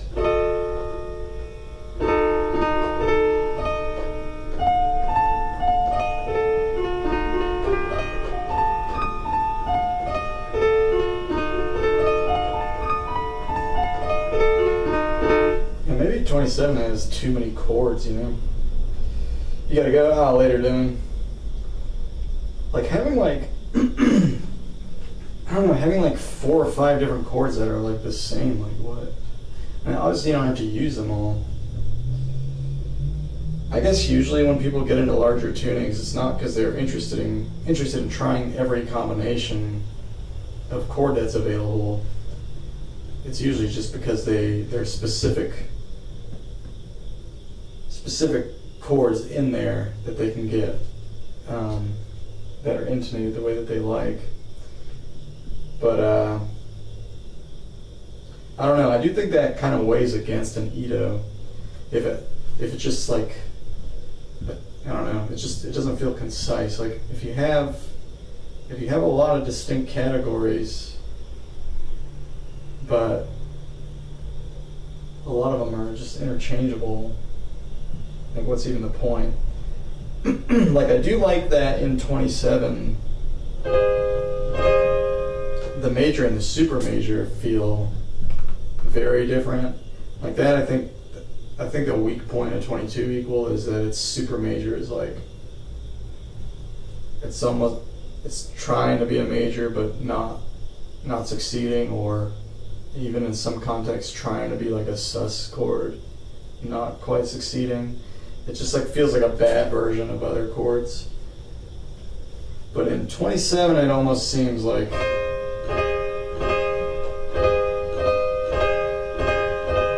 it's in this weird space where it like pushes. Definitely has like a sussy quality though.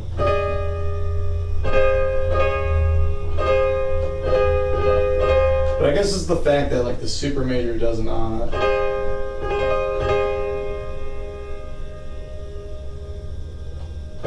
It doesn't want to be the major chord. I don't feel like the major chord is the one chord that kind of occupies that space, or fulfills that role. And I like that. I think that's cool. Like I like that. That's, you know, it's got I like that those basic triads seem to have their own role. I'm not really sure what the role of the super major is, but I feel like whatever it is, it's different from the major.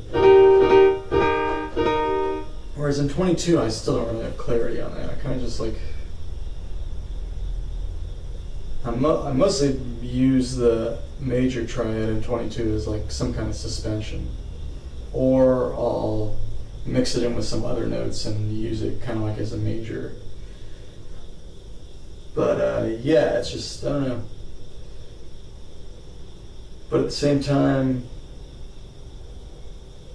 this tuning seems to have a lot of diminished chords. But let's see. We haven't gone that deep into it. But just looking at the mosh minor, it's sub minor neutral. I think part of it too is like this fifth, the half flat fifth, I think is maybe the best diminished fifth, because the flat fifth is too flat. It sounds too consonant, so it doesn't grind like a diminished chord at all. It's kind of a weird fourth. This one's better for sure, but it's almost like so grindy and buzzy that it, I don't know. Sometimes that kind of can get in the way of the functional, like the emotional association of like a diminished chord.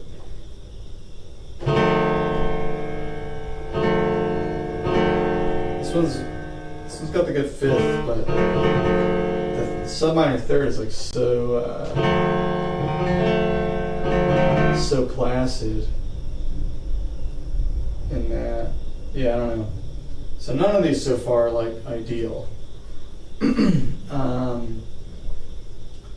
Yeah, I don't know, the mosh minor, is that just a diminished chord? So we call it sub minor half flat 5, or mosh minor, and then sub minor with a down 5.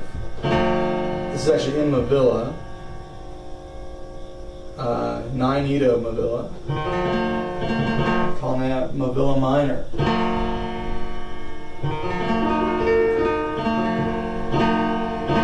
That's probably a good name for it. I don't know.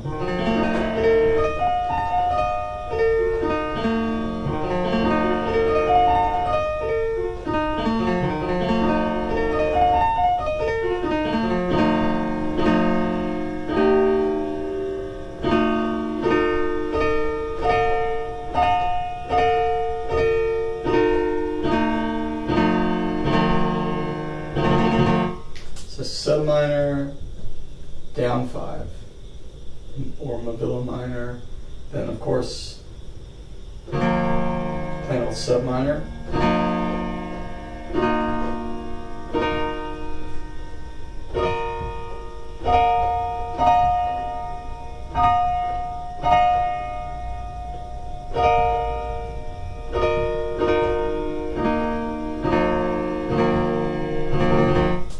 Which, yeah, it's a good chord, 27 for sure.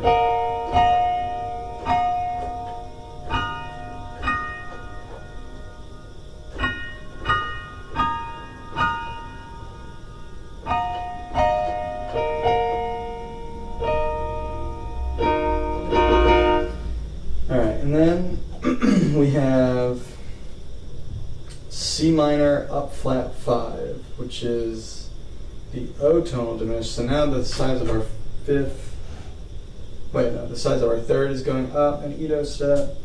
So we're going to be using that minor third. So yeah, 27 Edo has 3 sizes of third: sub minor, minor, neutral, major, super major. So this is now the minor third. Minor followed by a sub-minor third gives you this, which is a super crunchy, buzzy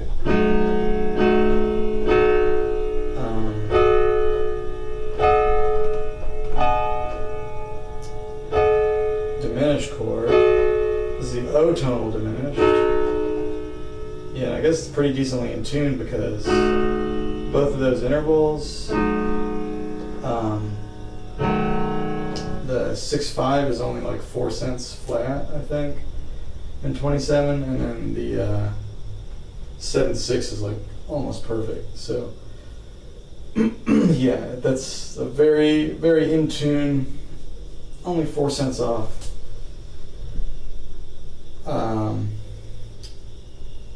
Of JI, pretty much. So very buzzy.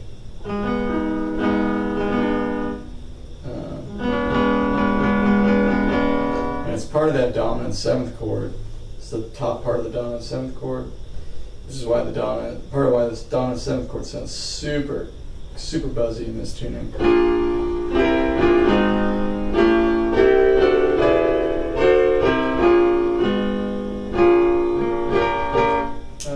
Messed that up.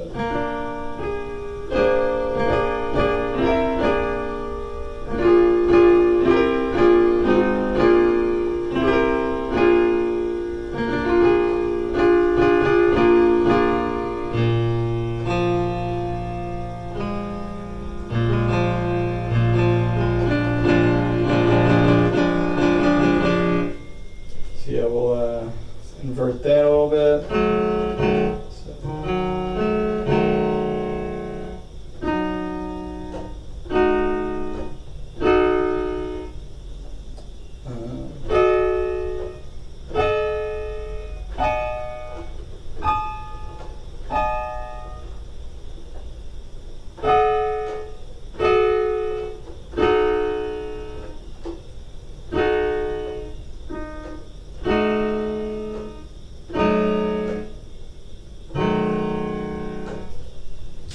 So that'd be a C minor up flat 5 or a C O tonal diminished, or arguably even just C diminished. The temperament notation I put it as diminished with the plus sign, O tonal diminished. Alright, and then next we have just 2 minor thirds. C minor with a half flat 5. And it's a pretty plain chord, pretty normal sounding.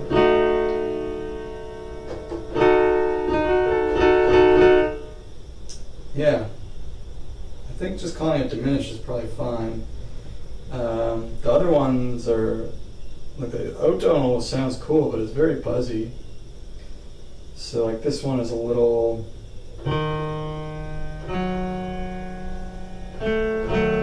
A little less buzzy, or it's not buzzy at all.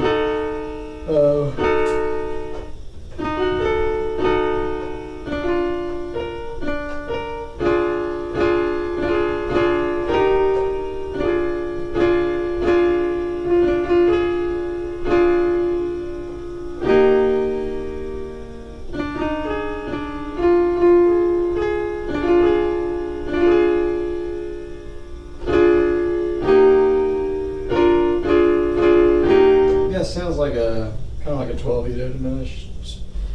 Sounds pretty standard. So that one in temperament notation I just have as the diminished, just plain diminished. And yeah, that seems accurate. And then in traditional style you could call that C minor half flat 5, or maybe you could just call that diminished. It's 2 minor thirds. So maybe that would be appropriate. Then C minor down 5. Yeah, I do like the classic notation on this because I kind of just like know what the chord is like right away, pretty much. C minor down 5. And in temperament notation we could call this, I don't know if this is archaeotonic or archiatonic or what. I'm just going to say archia. So archia minor. And yeah,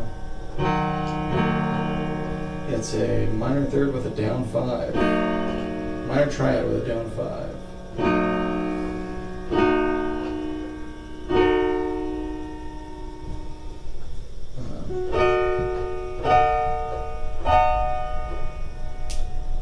What does this chord feel like? This seems less diminished, for sure. It feels more like a minor chord. So I think maybe on like the mosh minor, maybe we even just call that like mosh diminished or something. I don't know. I have to think about that. The archia minor seems more like it's some kind of minor.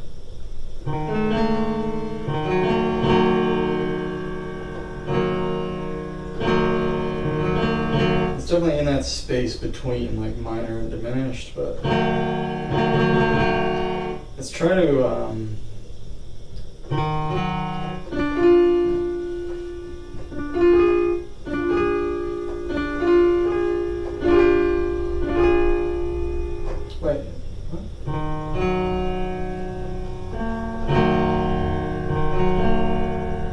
minor neutral.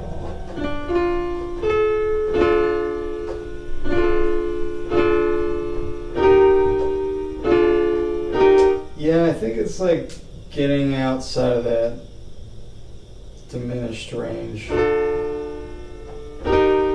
Maybe here it works a little better. Yeah, even then it feels a little different. It feels like a more stable chord.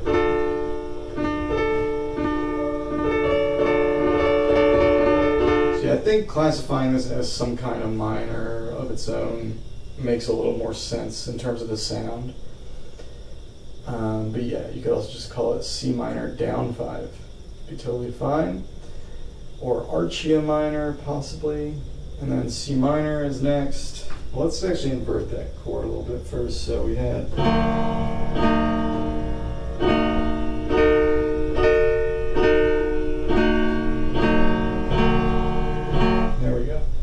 Now let's just do C minor.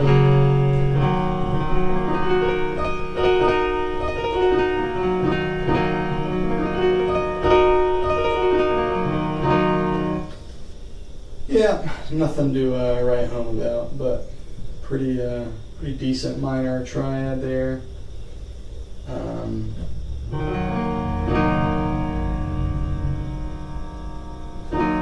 do think the fifths sound a little noticeably.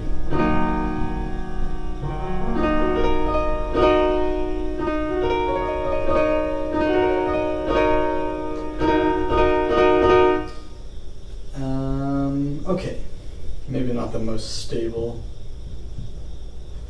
basic triads in this tuning. Alright, then the next one we have, it says Mach minor. It says machinoid minor. And that would be C minor with an up 5. C minor with an up 5. So I think this is where we're going to get into maybe some interesting territory. Well, one thing I'll point out, this is basically just like a suspended chord because the distance from... oh, I'm playing the wrong notes. Never mind. No, it's not. Take that back completely. Okay, so this has, yeah, the way, that's the advantage of defining triads in these terms is that you should avoid stuff like that because everything is going to be spaced out by at least a sub-minor third. So you shouldn't run into anything like that where like the chord is like a sus chord. Like you shouldn't get a second between any two notes. It should always be a third or bigger. Third or fourth, depending on the inversion. Okay, so we're going to do minor up 5.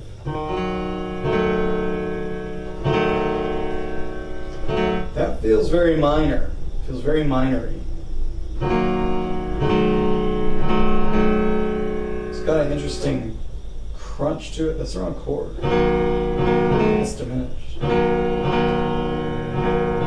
So it's just wrong. I said that sounds very minory, but it's actually diminished. Plays a diminished. That sounds very minory. No, kind of, I guess. Alright, so here, it's a minor up 5.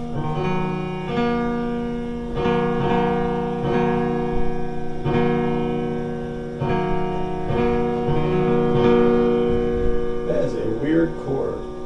So this is where I wonder if we're going to get into some weirdness.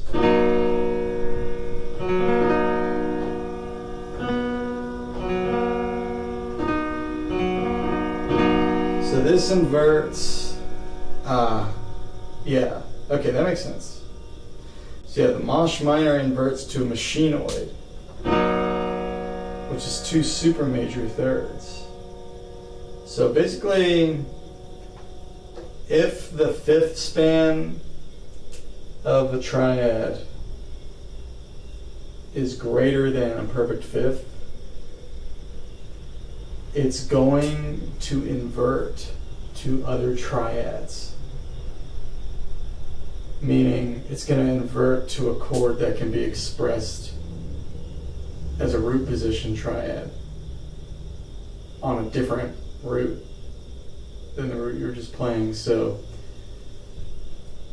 you can't really say that this is a property of augmented chords in the traditional sense unless you just mean the 5th is augmented. But if the 5th is like bigger than a perfect 5th, once you invert that chord, that triad, you're going to get another triad that's on a different root, unless it's symmetrical like the augmented triad, in which case you'll get just another augmented triad on a different root, but the same exact triad. But yeah, that's symmetrical. That applies to symmetrical triads. This I don't believe is symmetrical. So this is sub minor followed by super major. So that's Mach minor or machinoid minor. That inverts to machinoid, which did I do that right? Which inverts to machinoid major, which should be super major followed by a minor third. Let's see. Yeah, Mach major. So that all works out, and that's something I do like about the temperament notation is on these kind of more on the augmented side of the chords, on the larger than perfect fifth chords, you can have names that kind of communicate the inverting nature of the triads while still distinguishing each triad as its own thing. So like that is one of the nice things about the temperament notation. So there could be another way of doing that, but it is cool to have that in the chord notation. Yeah, definitely is. So, okay. Alright, let's keep going. So I do like that. So that was the minor, which is a C minor up 5. C minor up 5. And that is a weird chord. I don't know what you do with this chord. Very strange chord. Not super attracted to it, but I would like to mess with it for sure. Okay, let's keep going. So now we have now we're getting into the neutral chords with the E half flat. So E half flat. And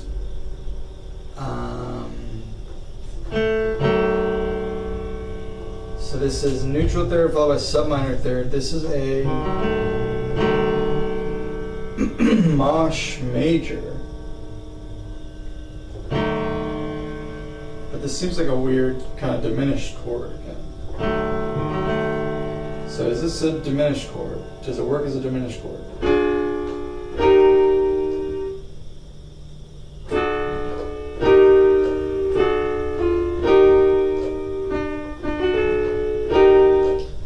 I think it does. So like these mosh, both the mosh chords seem to work as like a diminished.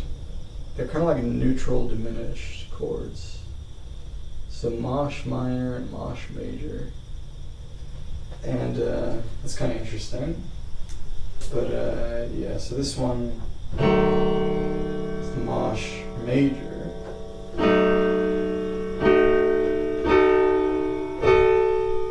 This one sounds kind of cool. It's like a weird, kind of crunchy, kind of slightly buzzy, but not as buzzy as like the O-tonal, or probably even the U-tonal diminished.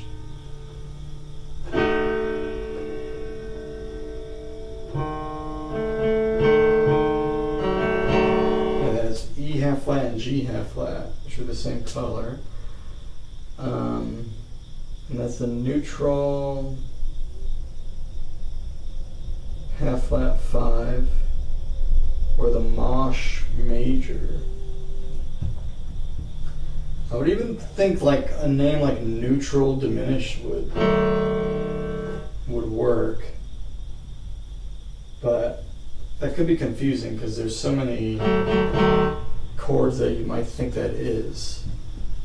Because what about, like, what if it was the this one?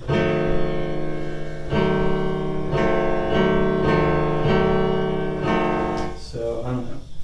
This seems a little more. You know what? This seems like it resolves to this. It's kind of weird.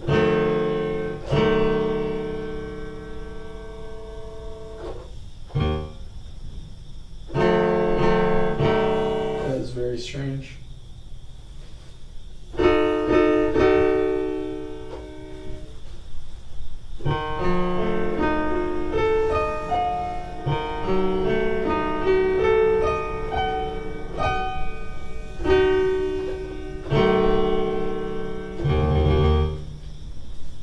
That is strange and also cool. So it's almost like you can resolve to a sort of like a diminished chord.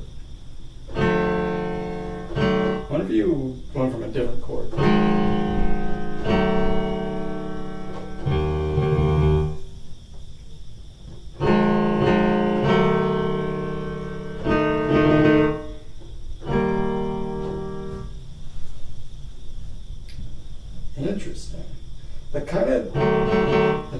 justify its label to mosh major. If it's like a chord you can resolve to in a weird way, I think the association of major as being like home, I think it sort of justifies it. So I'm getting, I think we're, and it also sort of retroactively justifies the mosh minor as well. Although that doesn't seem like you can resolve to it.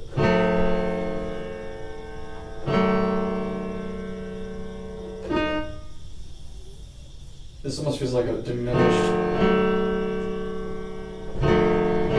It reminds me of going from the super major in 22 to the major on the same root, and how it has this sort of like suspended resolving kind of quality. This is almost like feels like a suspension from the opposite direction, but going to a chord that one would not expect to be a point of resolution.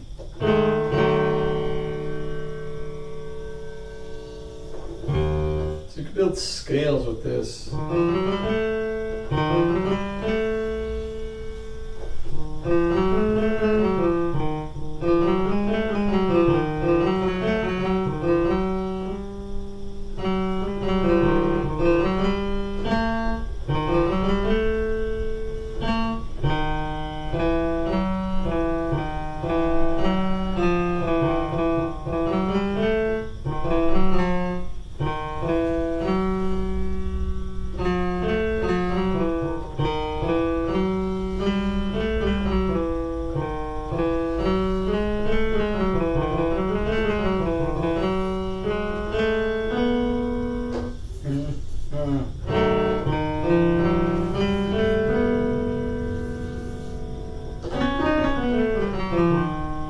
What is the mosh scale? Now I'm curious. So what is the mosh scale? This is 3-3-5-3-5-3-5. So 3 is neutral.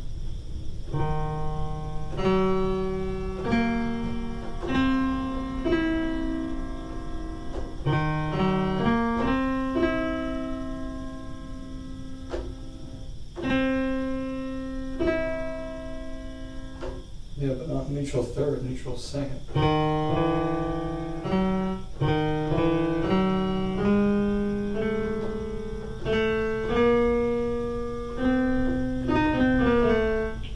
What does it say? 3-3-5, 3-5-3-5.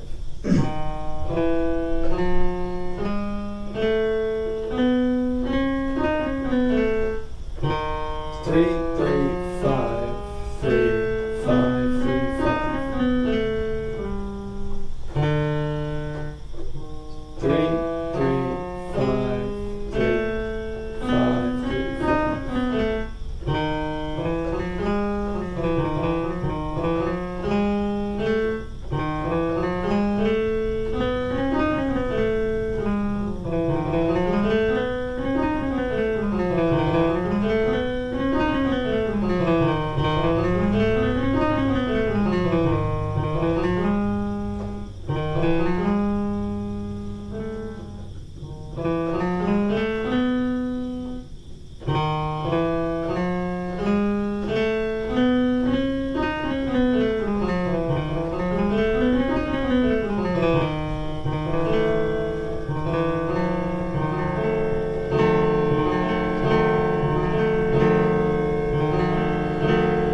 That's just a neutral.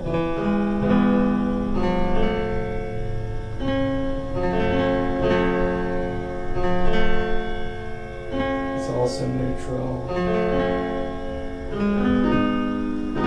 It's also neutral.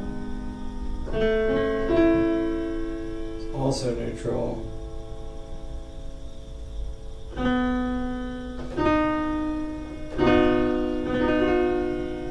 This mosh major.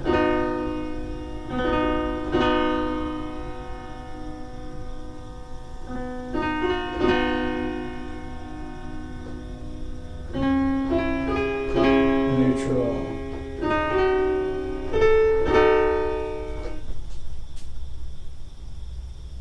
No, that's the major. That's the mosh major. That's wrong, isn't it? Yeah, that was wrong. Okay.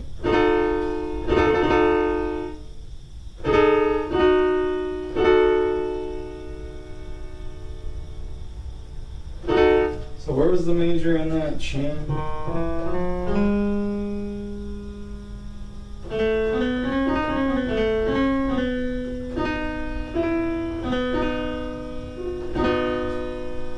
Right here.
So yeah, I feel like the home chord of that mosh scale is definitely the mosh minor. So you could definitely like resolve to the mosh major from a mosh minor. But in that mosh scale, like I think the mosh minor is like the chord, like the home chord. Hey, Mr. Shake, what's up, dude? How are you doing? Came up with like a temperament notation system for 27. I just gotta need a snack. So here, let me pull it up on the screen for you.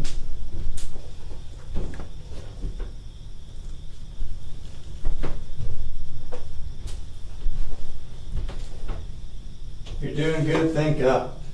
Am I? I'm good. Had kind of a weird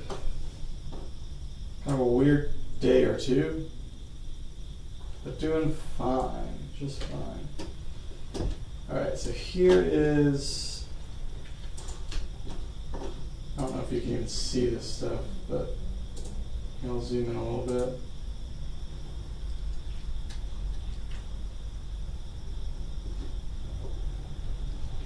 You made it to the stream, nice, yeah. I'm actually gonna grab a snack real quick. Actually, Zia Rose has a new video. I have not watched it yet, so maybe we'll listen to the new Zia Rose and while I eat a snack. I did watch a minute of it and I did like. I did already like that first minute, but I have not heard the whole thing yet. So this would be my first time hearing it. Anyway, I'll be back in just a second.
Yeah, that's cool. It definitely has like a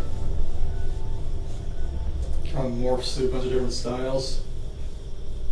Kind of real similar styles, I guess, in some ways, but kind of not. Because like it starts all like proggy, and then it gets into like a kind of like electronic thing. And it gets kind of like jazzy and like Jacob Collier-y.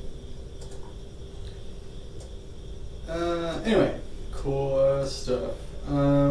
She usually says more about her tuning system. She didn't put any information about the tuning. Some of the stuff definitely sounded like probably was. I mean, I'm sure it was microtonal, but yeah. Anyway, these are the temperament names and the traditional triad names. So anyway, I've just been going through these and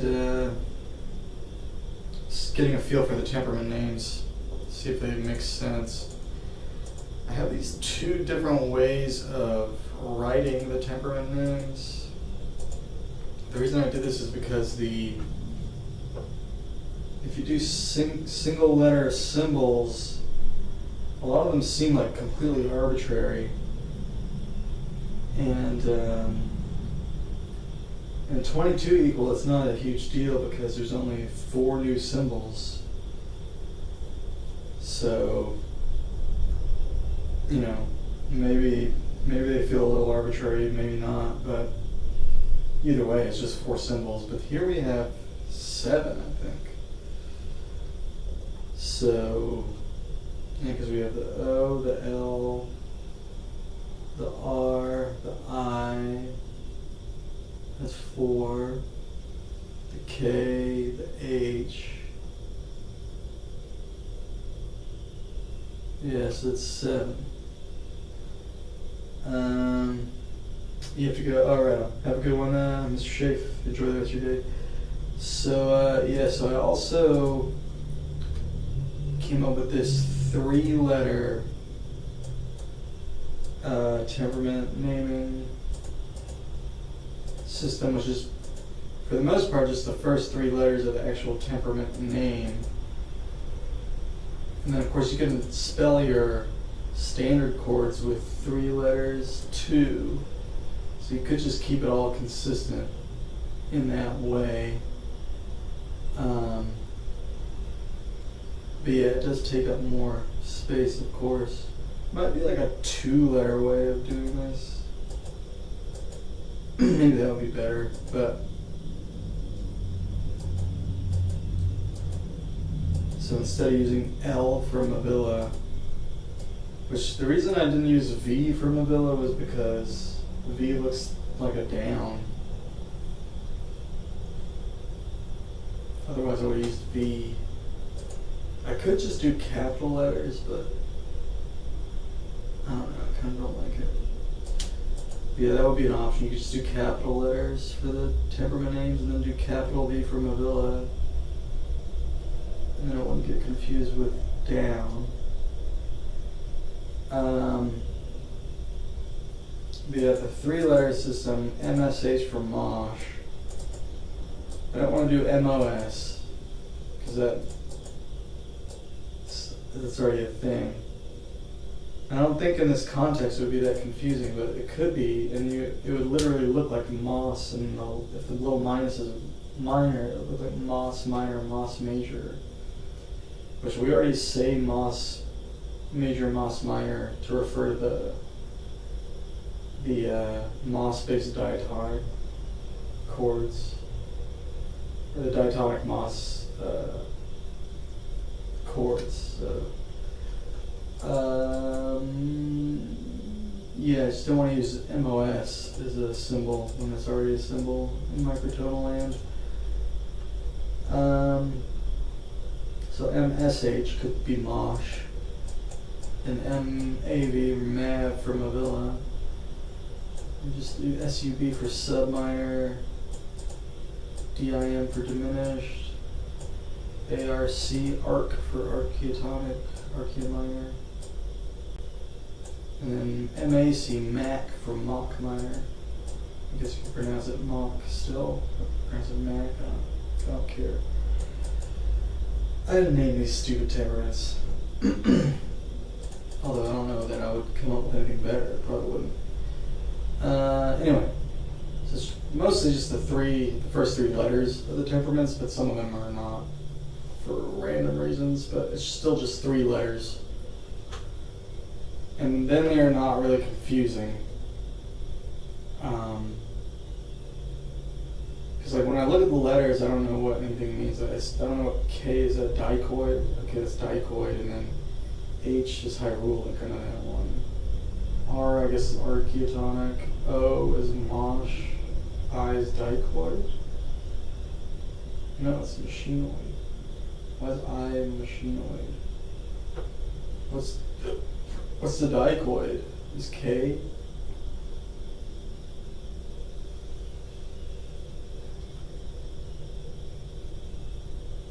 I would think I would be dichoid, but I think the reason I didn't do that was because if I use I for dichoid,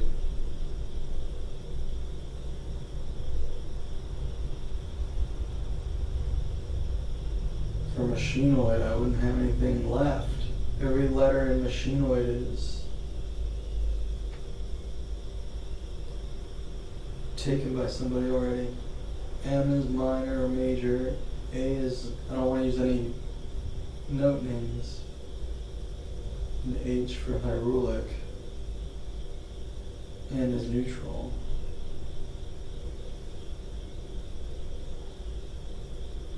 So that's why I use I for machinoid, even though I probably prefer it for dichoid.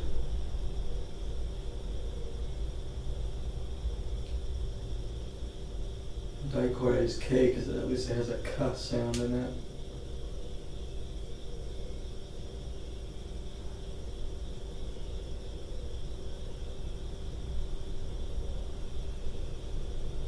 R for archeotonic makes sense though.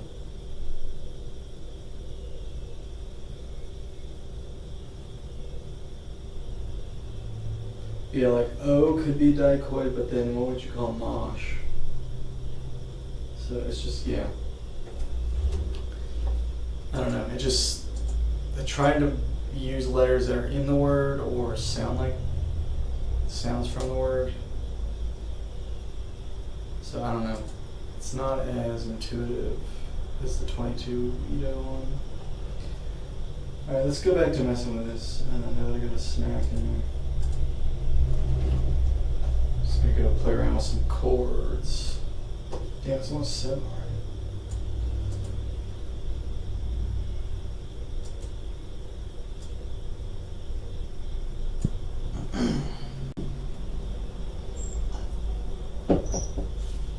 Jeez, time is just going by so fast. It's crazy. Alright.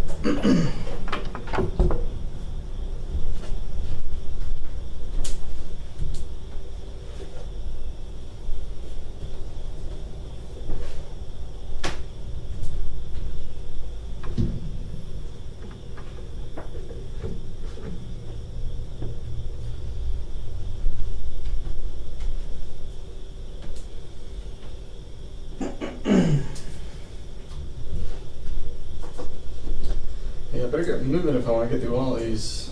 I think we left off on the mosh major. So that was, let me guess, it's neutral subminor?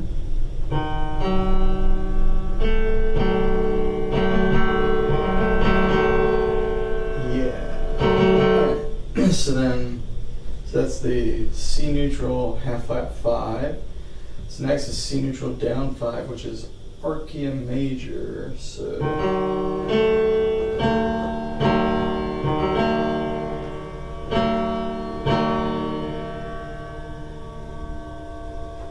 that is a weird chord. It does feel vaguely major.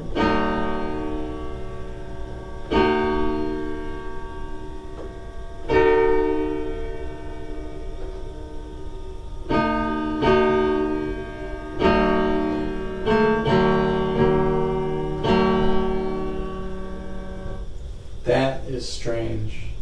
This feels more major than this. It feels more minor. But I'm not changing the third, I'm changing the fifth. Isn't that weird? That is so strange. I don't even know music works like that. Like if you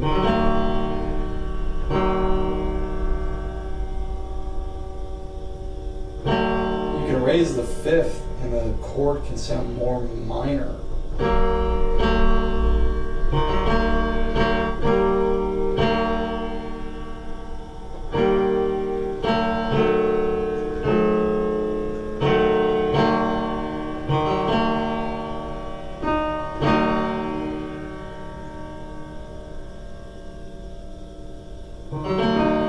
Like it doesn't sound like a great major chord, but it has a sort of major quality.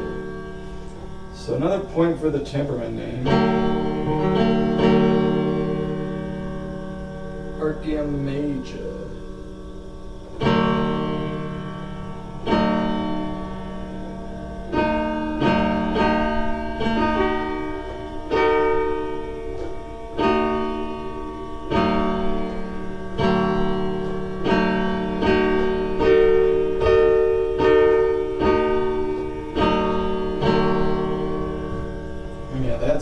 That is a strange chord.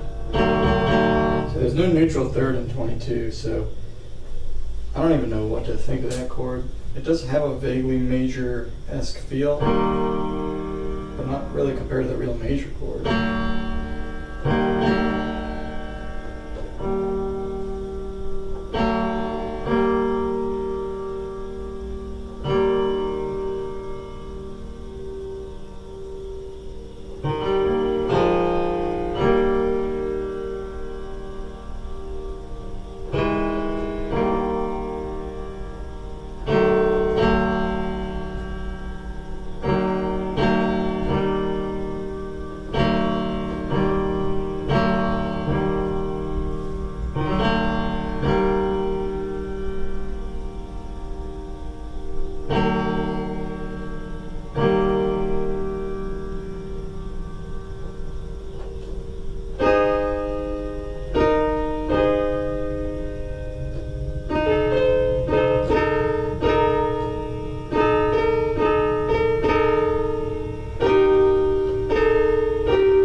I guess it has a diminished quality too.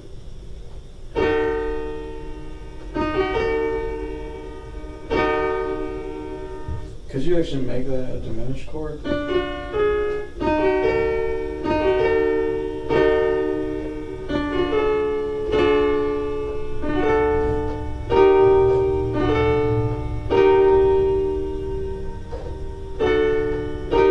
That almost feels like sliding out from another major chord. It's weird. It's almost like between a major chord and a diminished chord. In a way that somehow like bypasses minor. It's very, very odd. That one is interesting. So that's the Archia major, which is the neutral down 5. Very interesting chord. Anyway, the neutral, well, let's invert that a couple times.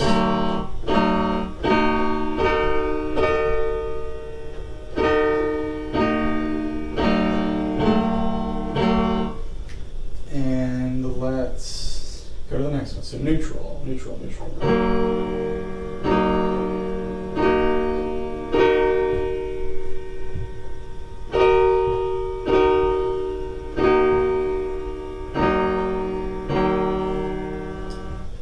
neutral triad feels very like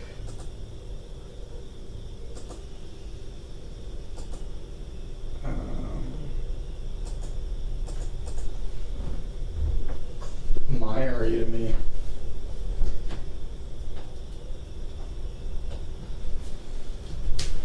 Which is funny because the neutral third is actually closer to major. It's 355. So it's 5 cents sharp of 350, but the fifth is like 9 cents sharp, so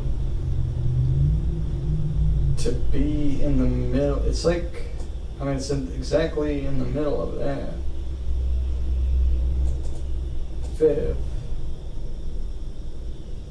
It's just, I mean, obviously it's a neutral, it's by definition. But yeah, I don't know, it's just, I don't know, it just sounds...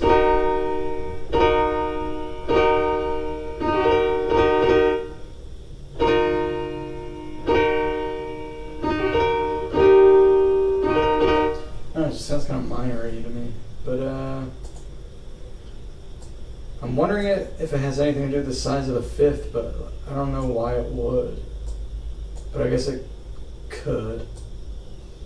Definitely could. Maybe like wider fifth neutral chords sound more minor? I don't know. Seems like it would be the opposite. I guess I could like take a bunch of neutral chords in tunings with different size fifths and compare them.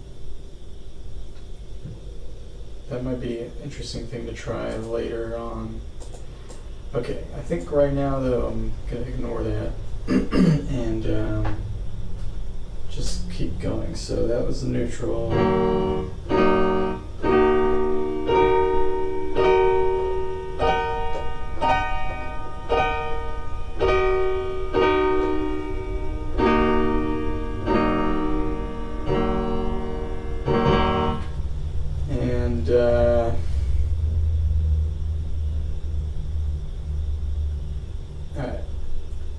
Which is just, yeah, just neutral. Alright, C, E half flat, G.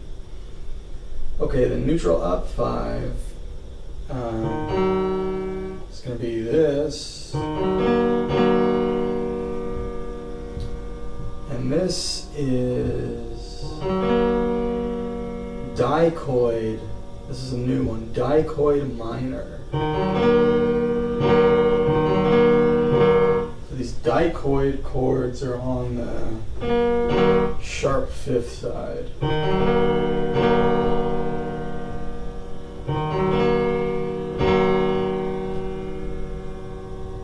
Yeah, it does feel kind of minor-y, doesn't it? It's so weird. Why?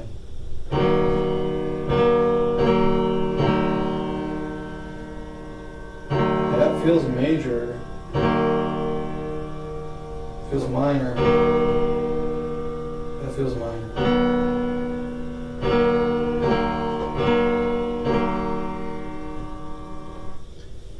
If you play a major chord in 12-8 and you raise your fifth up a half step, you get an augmented chord.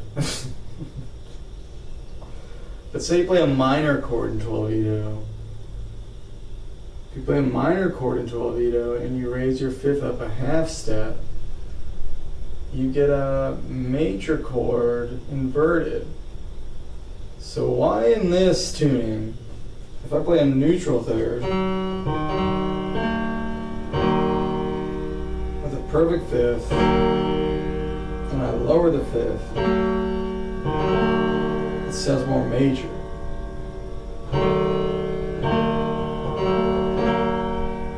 Not if I lower 2. If I lower 1, it sounds more major. And if I raise it 1, it sounds more minor.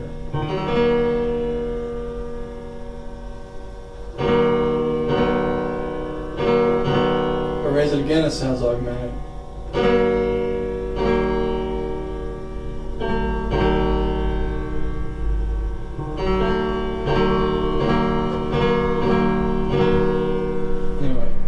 it's just weird. So it sounds more minor. This one is called dichoid minor. There is something to these temperament names. There's something to this. It's just like, because the size of the fifths is always the same. I'm curious though when we get to the hyrulic chords, if it's going to make sense still. Because I kind of doubled up on hyrulic. I don't know if the names are going to make sense there. But these do make sense. They really do. It's bizarre. They make sense in terms of the sound. Like, there's a feedback loop there where, like, you call it the thing, and what you're hearing justifies it. And yeah, I don't know, it does make sense, I have to say. I have to admit it. You know, it makes sense. It's a C, what the hell is this chord? Yeah, it's a up 5, C neutral up 5. Dichoid minor. It doesn't sound minor the same way this does.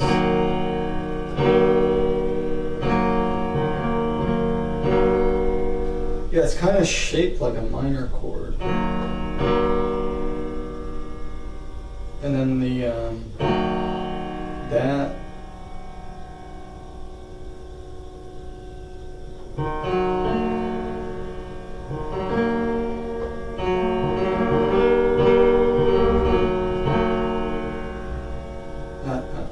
I'm just confused. Why does that sound more major? That's what I don't understand.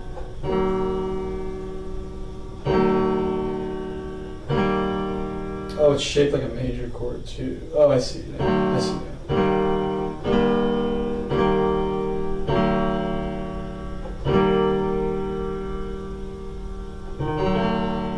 So it has a similar contour to the major triad. Yeah, we were talking about that yesterday, actually. Yeah, I was rambling about that argument with the triads, but we did actually have a good conversation as well towards the end, which was nice. But that was one thing that somebody was saying was about the contour of stuff in 23. So this is kind of similar to that. How the pseudo-diatonic scales like align with the same. They have a similar shape. So this and this have a similar shape.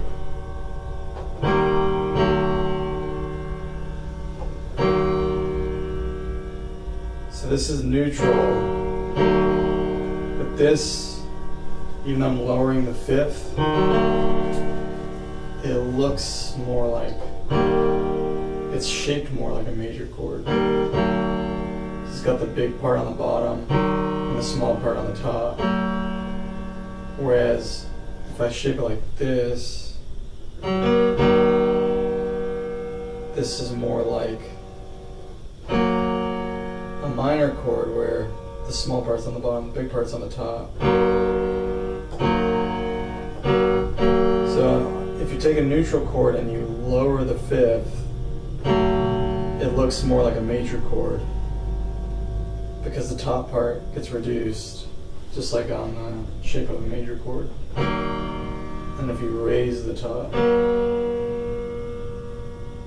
it's shaped more like a minor chord. So there's something about just the distribution of the thirds, and like where the middle note is in reference to the overall shape that contributes to the sound.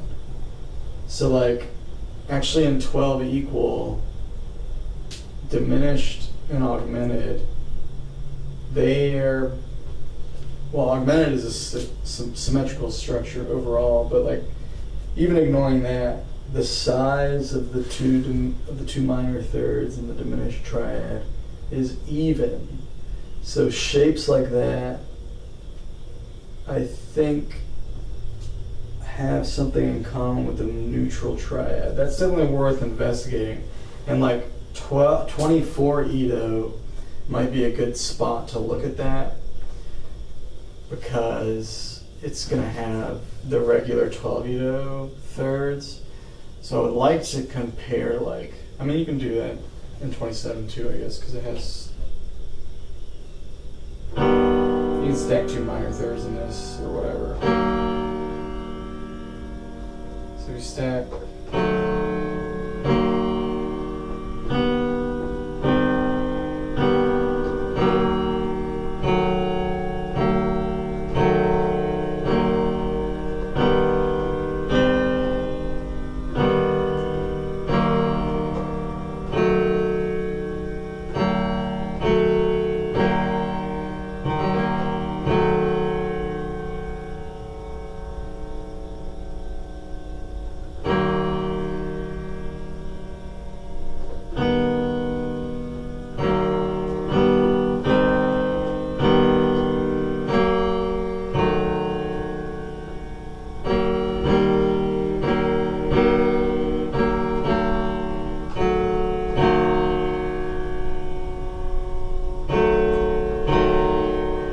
So that took the same shape here.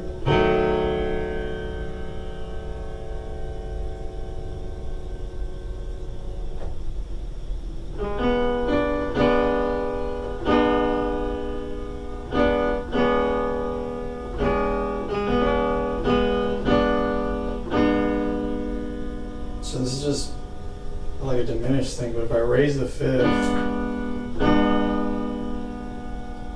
it's more of a minor shape. If I lower the fifth, it's more of a major shape.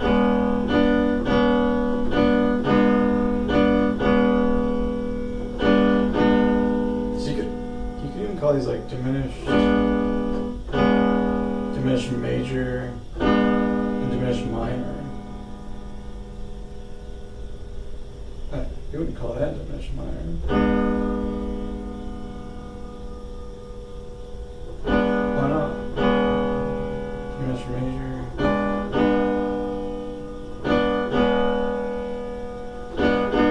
Oh, because of reasons, I guess. I don't know.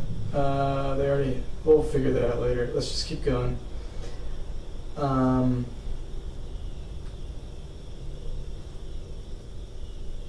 Because then you would call, you could call this a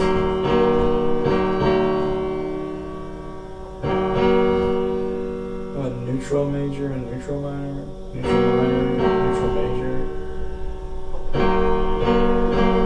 Alright, anyway, let's keep going. So this is going to invert to another triad, because the fifth is bigger than perfect.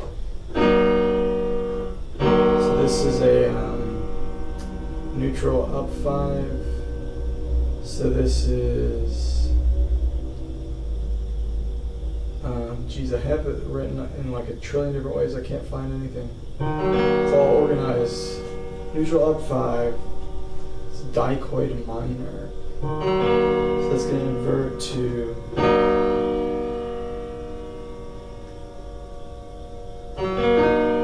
dichoid major, and then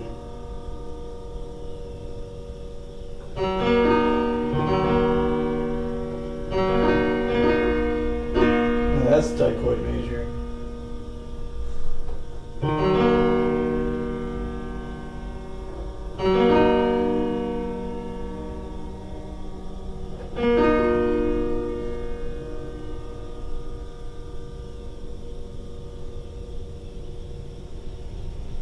Oh, this is interesting. What is going on here?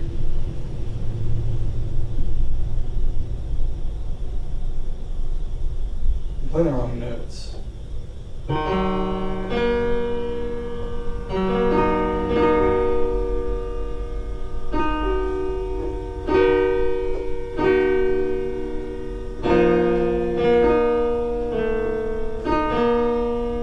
So what? Oh, the fuck? fuck is going on here?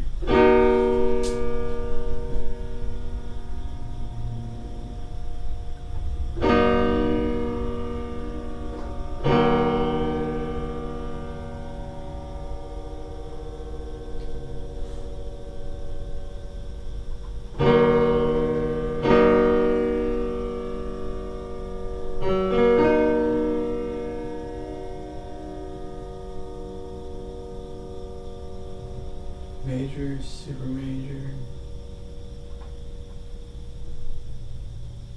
is hyrulic minor.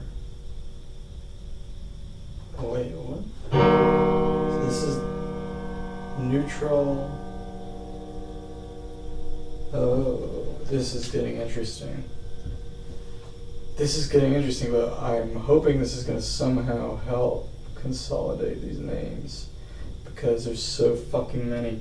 So neutral,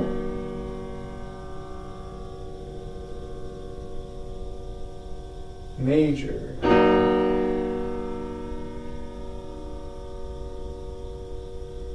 converts to major, super major. And major, super major I have labeled as hyrulic minor. And then major, super major converts to major or super major neutral.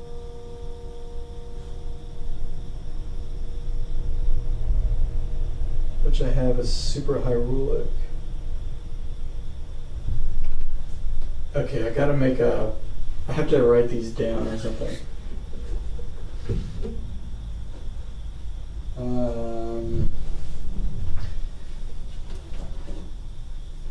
I have to make a note here. There's something I was not expecting that is interesting.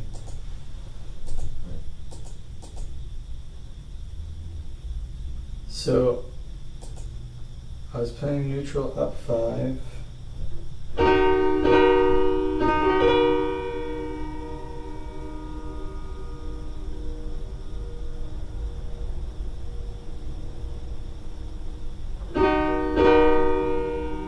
I have labeled as dichord minor, but when I inverted it, I got major, super major, which is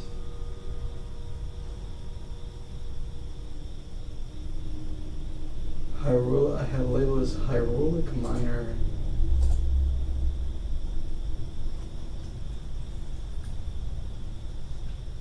And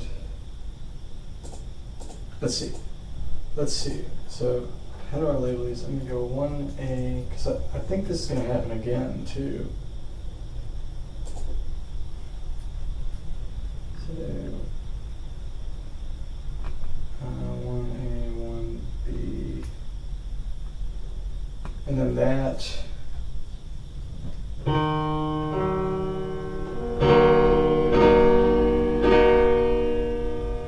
Inverts to super major neutral,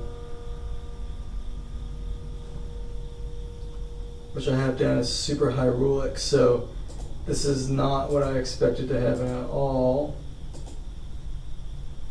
Some of these chords that I thought would invert to each other are not inverting to each other. The dichord major is not even part of this. And also none of these shapes is obviously the, like, so in 22 equal, it's easy to just say like Sense of Magic is the 2 super major thirds one, and then Magic's the 2 major thirds one, because that's the generating interval basically. That's the simplest way to explain the generator. Just say it's a major third or super major third or whatever. But here there's no stack of the same interval.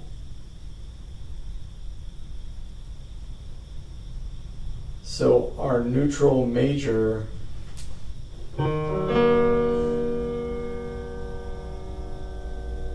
is inverting to major super major, which is inverting to super major neutral.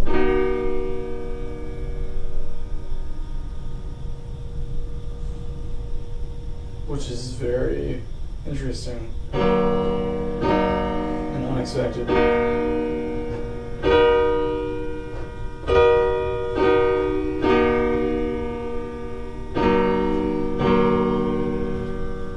So the step sizes here, yeah,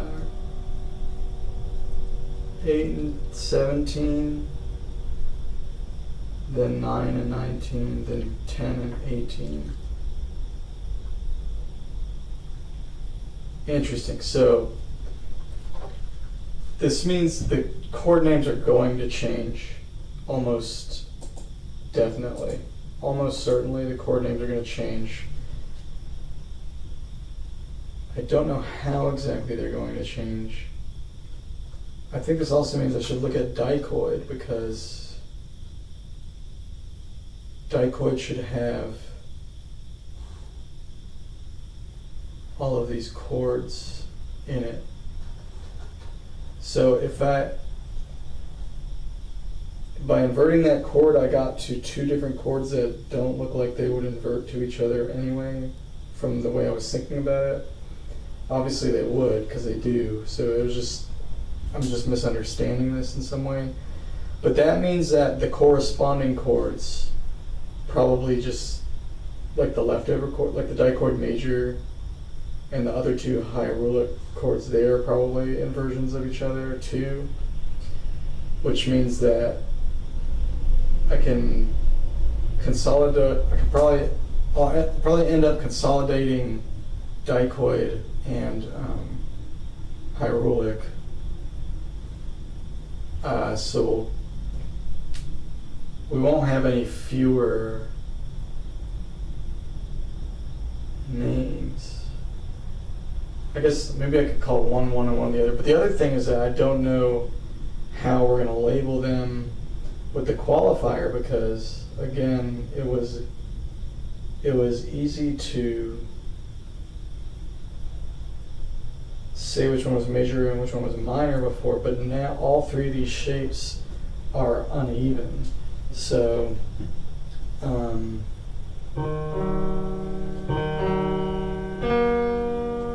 because it says neutral and major, but then this says major and super major. This says super major and neutral. So the most medium one is this one, but it sounds kind of minor.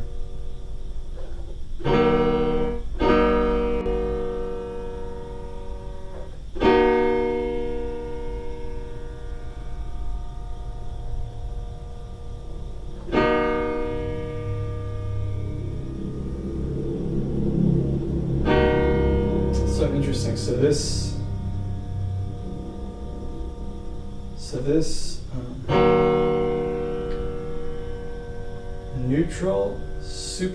neutral major. So you have three intervals that are flopping around. So neutral major inverts to major super major, which inverts to super major neutral. So it's there's three of these. And because of that, I don't know what to call them.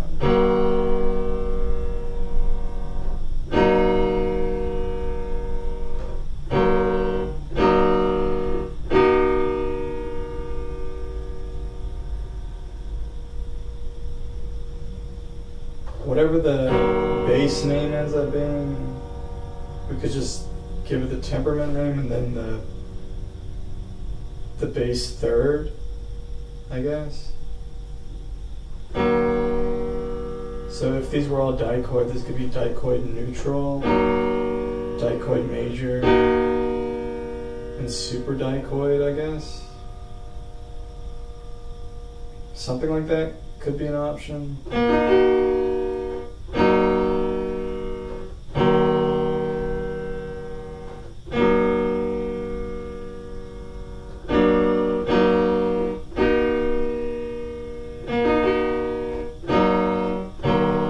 all sound kind of minor to me.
Wait a second.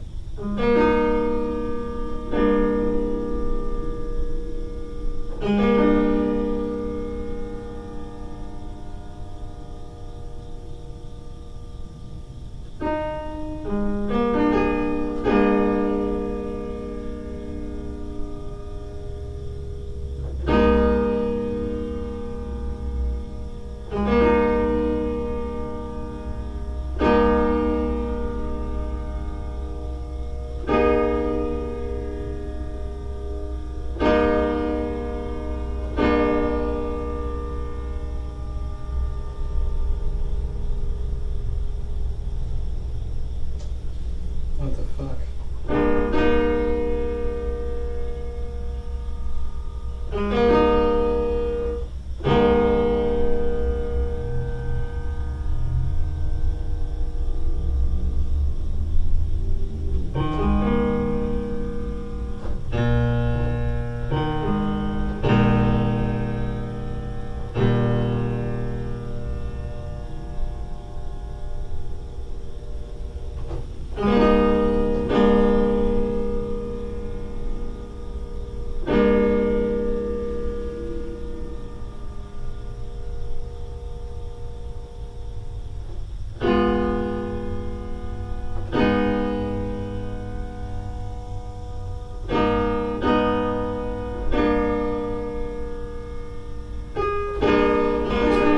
What is up?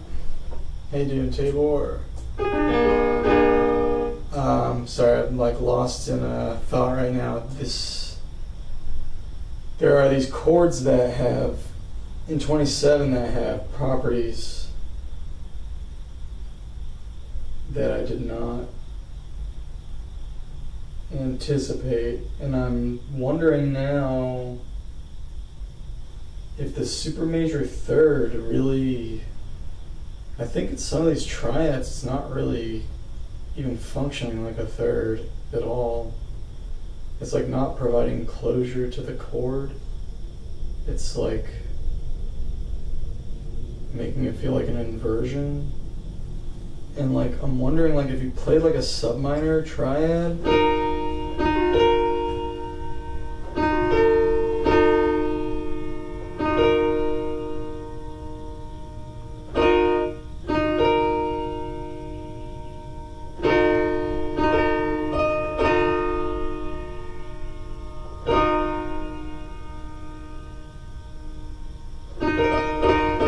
I guess the fifth still works.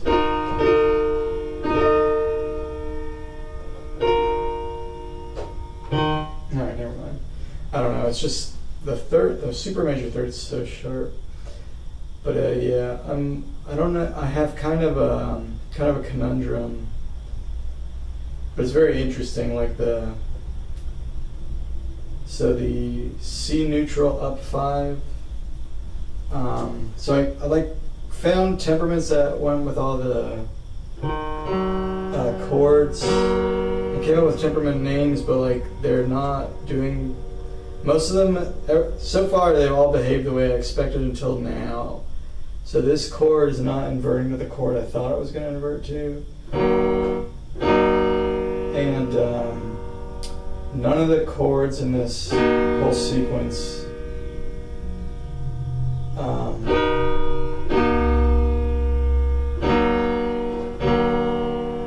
it's hard to figure out how to name these chords because they're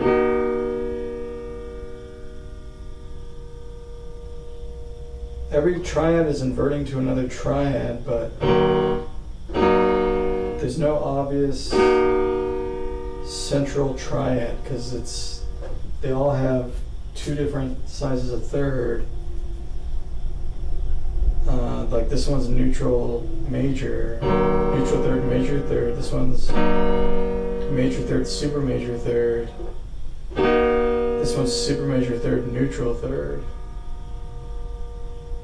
So it's this very like asymmetrical thing where it's hard to like say what the center of balance is there. Yeah, there are inversions and there are also root position triads that have a different quality, although I have to admit these all have a very similar quality. Like they all kind of sound like the same chord, but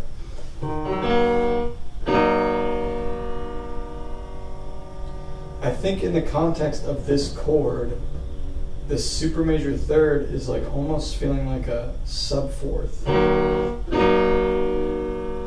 And is not really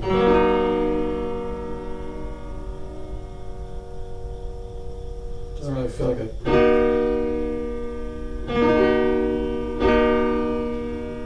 so I guess the inversion without the super major third, which would be this one, that one should be the main one. Okay, I think I answered that question because this one doesn't have a super major third.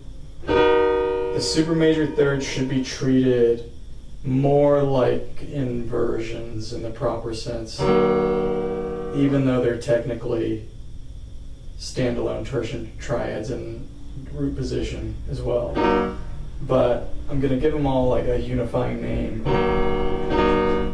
but it'll be based off of this one, which is neutral major. How does the third size change?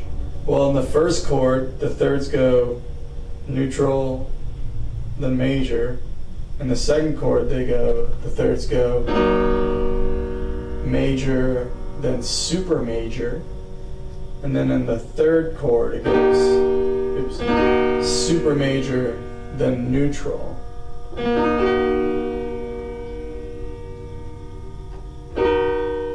And then you go back to the neutral and major. But yeah, I'm saying since the super major third is the closest one to the fourth, if you think about a chord that you don't understand, well, what happens is that if the triad has a fifth span that is greater than a perfect fifth, then when it inverts, it's going to invert to another triad in root position. So it's not going to invert to a pure inversion. So this is not something that happens at all in 12 equal. The most similar thing that happens in 12 equal is we have the augmented chord. The augmented chord has a fifth that's bigger than a perfect fifth. But it's very simple because when you invert an augmented triad in 12, it just makes another augmented triad in 12. So even though the augmented triads in 12 invert to augmented triads on a different root, they're all the same exact chord. So you can treat the inversions and the chord is the same exact thing. It's just a little simpler. But in some of these other tunings, the chord quality actually changes because the distribution of the thirds changes. So 27 equal actually also has an augmented triad. The same one in 12. But that's because they're both divisible by 3, 27 and 12 are. And that's where you get that from, the 400 cent major third. But yeah, in 22 you have magic and sense of magic. And magic is 2 major thirds, but when you invert it, you get a chord that's a major third, then a super major third. And then when you invert it again, you get a chord that's a super major third, then a major third. So I call the root position 2 major third chord magic, and then the first inversion of that is called magic minor, because the smaller third is on the bottom. And then the inversion of that I call magic major, because the smaller third is on the top. And they are inversions of each other, but they're also distinct identities, because you can, for instance, stay on one root and play magic on that same root, and then you could raise the 5th and get magic minor, and then you could raise the 3rd and get magic major, all on the same root. So it wouldn't make sense to change the inversion just because you do that. And then the other thing is that you can add extensions to those chords and specify the root that way and still get your inversion. So it makes sense pragmatically. It makes sense to give every triad, meaning every chord that can be written in just like a stack of thirds, a unique name. But yeah, what I'm finding now in 27, which is not in 22, is that we also have chords that when they invert to different triads, but none of those inversions includes a stack of 2 of the same interval. So it's a little different because like with magic, magic minor, magic major, and then sense of magic, sense of minor, sense of major, those both have a version of those chords where it's just 2 of the same interval stacked. So it's really easy to see that as the main one, and then just qualify the other ones. But here, what I think I'm going to do is I'm going to call this one the main one, and then qualify these 2. But I'm not exactly sure how I'm going to qualify them, but we'll figure that out. Although it's probably could just do the same thing, because I could probably just call this. I think we're on dichoid now. I could probably just call this dichoid, and then call this dichoid minor, and call that dichoid major.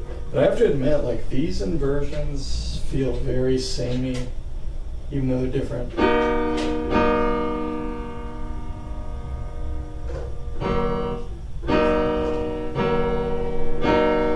But if we were to change from this to this, it would sound very different.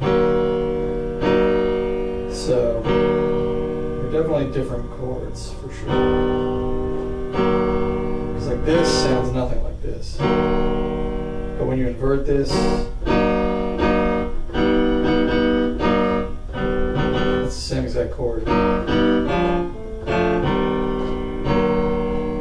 So actually, the inversions actually sound very different, but there is a sense of continuity. Because yeah, like this and this sound nothing alike.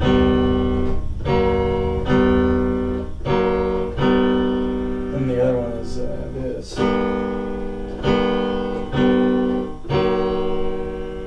So that sounds minor to me. That sounds augmented. What's the other one?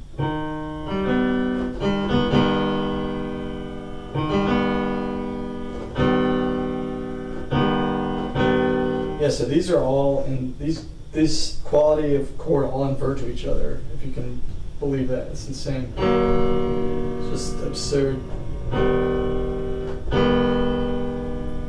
All all these shapes invert to each other.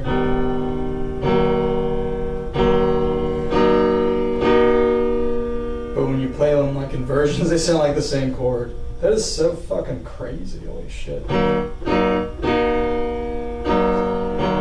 guess in a way it's not, because like if you took a C chord and then you took the shape of the first inversion of the C chord and played that, you'd have an A minor chord. It would sound way different. So I guess it's not that crazy, but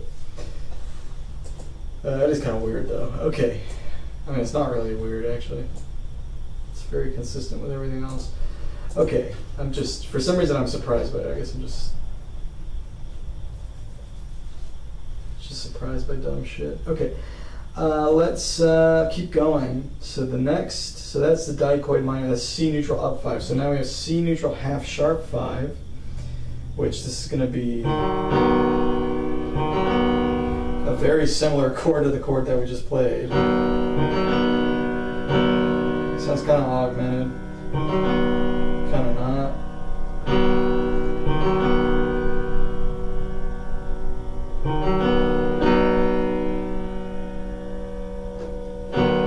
So that's a neutral super major, and that inverts to super major major. Interesting. Which super major major I had written as hyrulic major. But yeah, this is going to be the second class of these. So we have that, and then the hyrulic major was the second one of those. And then let's find out what the other one is. So it's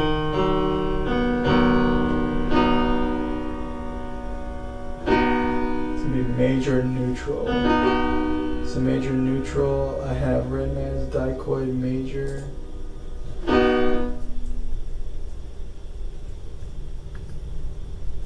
So let's see, with these, which should be the first one? So this one, neutral on the bottom, super major on top.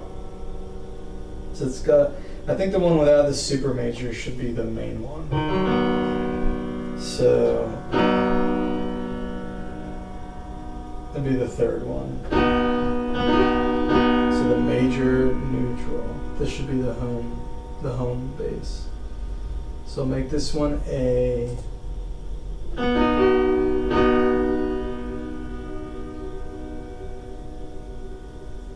Make this one A, then make that other one B, and then C stays, or B becomes C.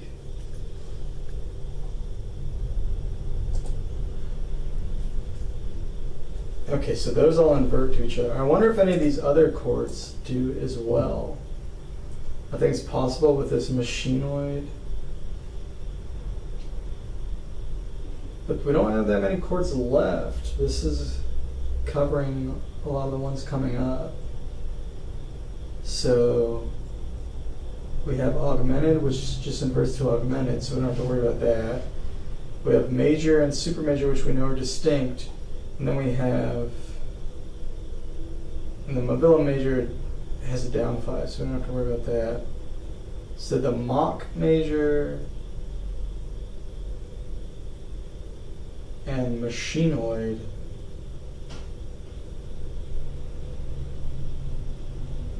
are left over there, but what do they invert to? I'm so confused.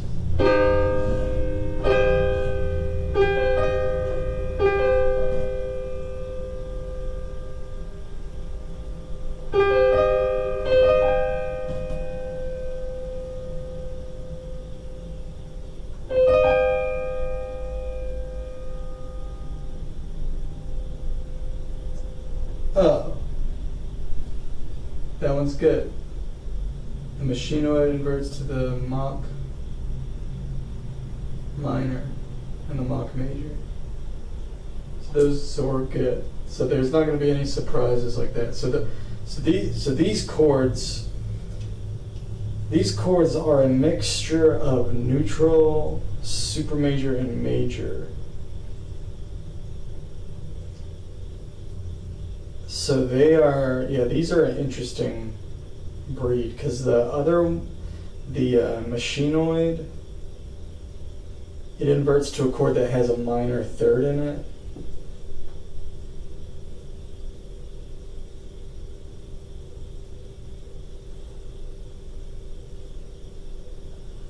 That's so weird. Why is this? So like if you have a neutral and then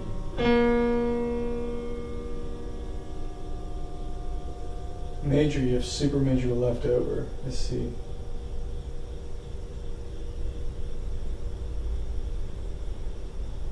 So interesting. Okay, whatever. So alright, I'll figure that out in a little bit. So Movilla major is next. So we're into the major chords now. So major down 5 or Movilla major.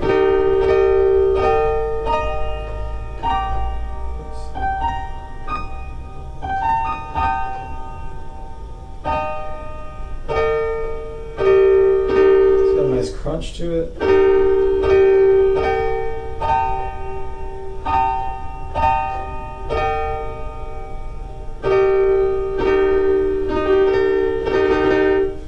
Similar to the Orwell triad in 22. Alright, it says Movilla major. Okay, and then major.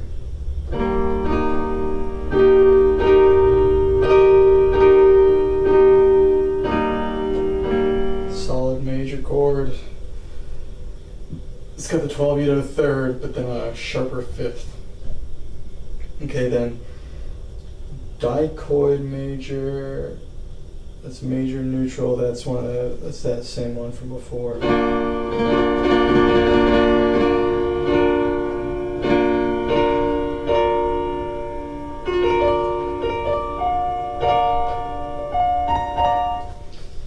And then augmented is 2 major thirds. Same as the 12-edo augmented. Then hyrulic minor is major super major, which inverts to super major neutral, which inverts to neutral super major, or neutral major, sorry.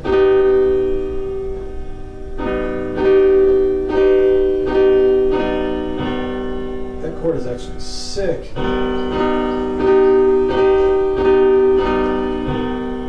That's the hyrulic minor. Well, I'm probably going to come up with a different name for this. That's going to be an inversion of dichoid minor. I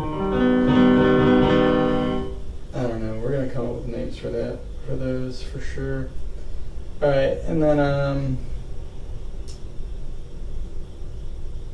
we're going to consolidate those names. Maybe I'll just use the same names.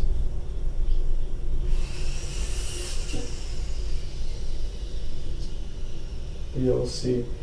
Okay, and let's keep going. So now we have super major.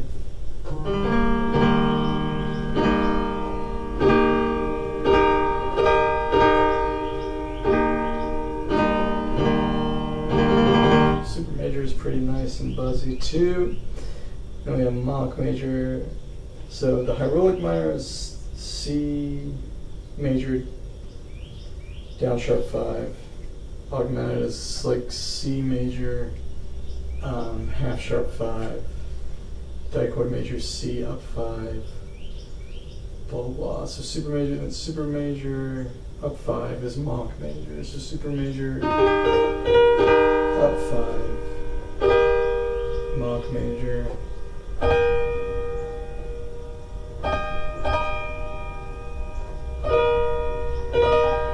Which is machinoid.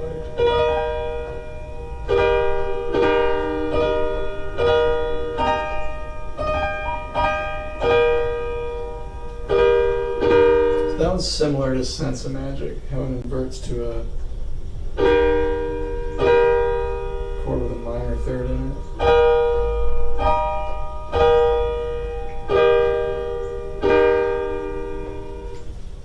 So those make sense.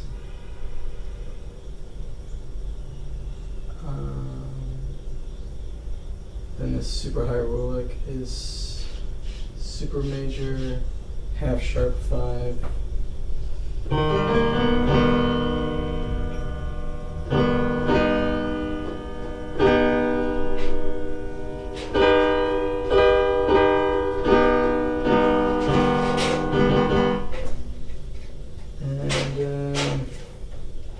Yeah.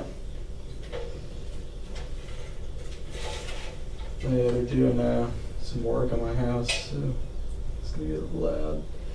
Should probably wrap up the stream pretty quick. Let me just finish these up.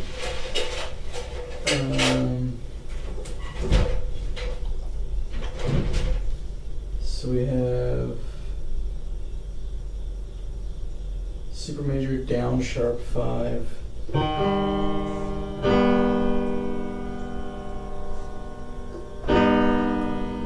Hyrulic major.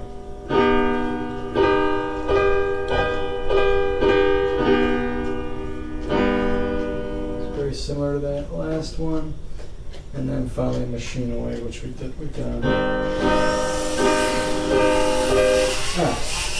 all the noise, probably a good stopping point. Yeah, they're working on the house, so it's gonna get pretty loud. Okay, thanks everybody who checked out this stream. I'm gonna get going. I should be back tomorrow, and yeah, probably doing similar stuff. So yeah, I'm just gonna get going. See y'all next time.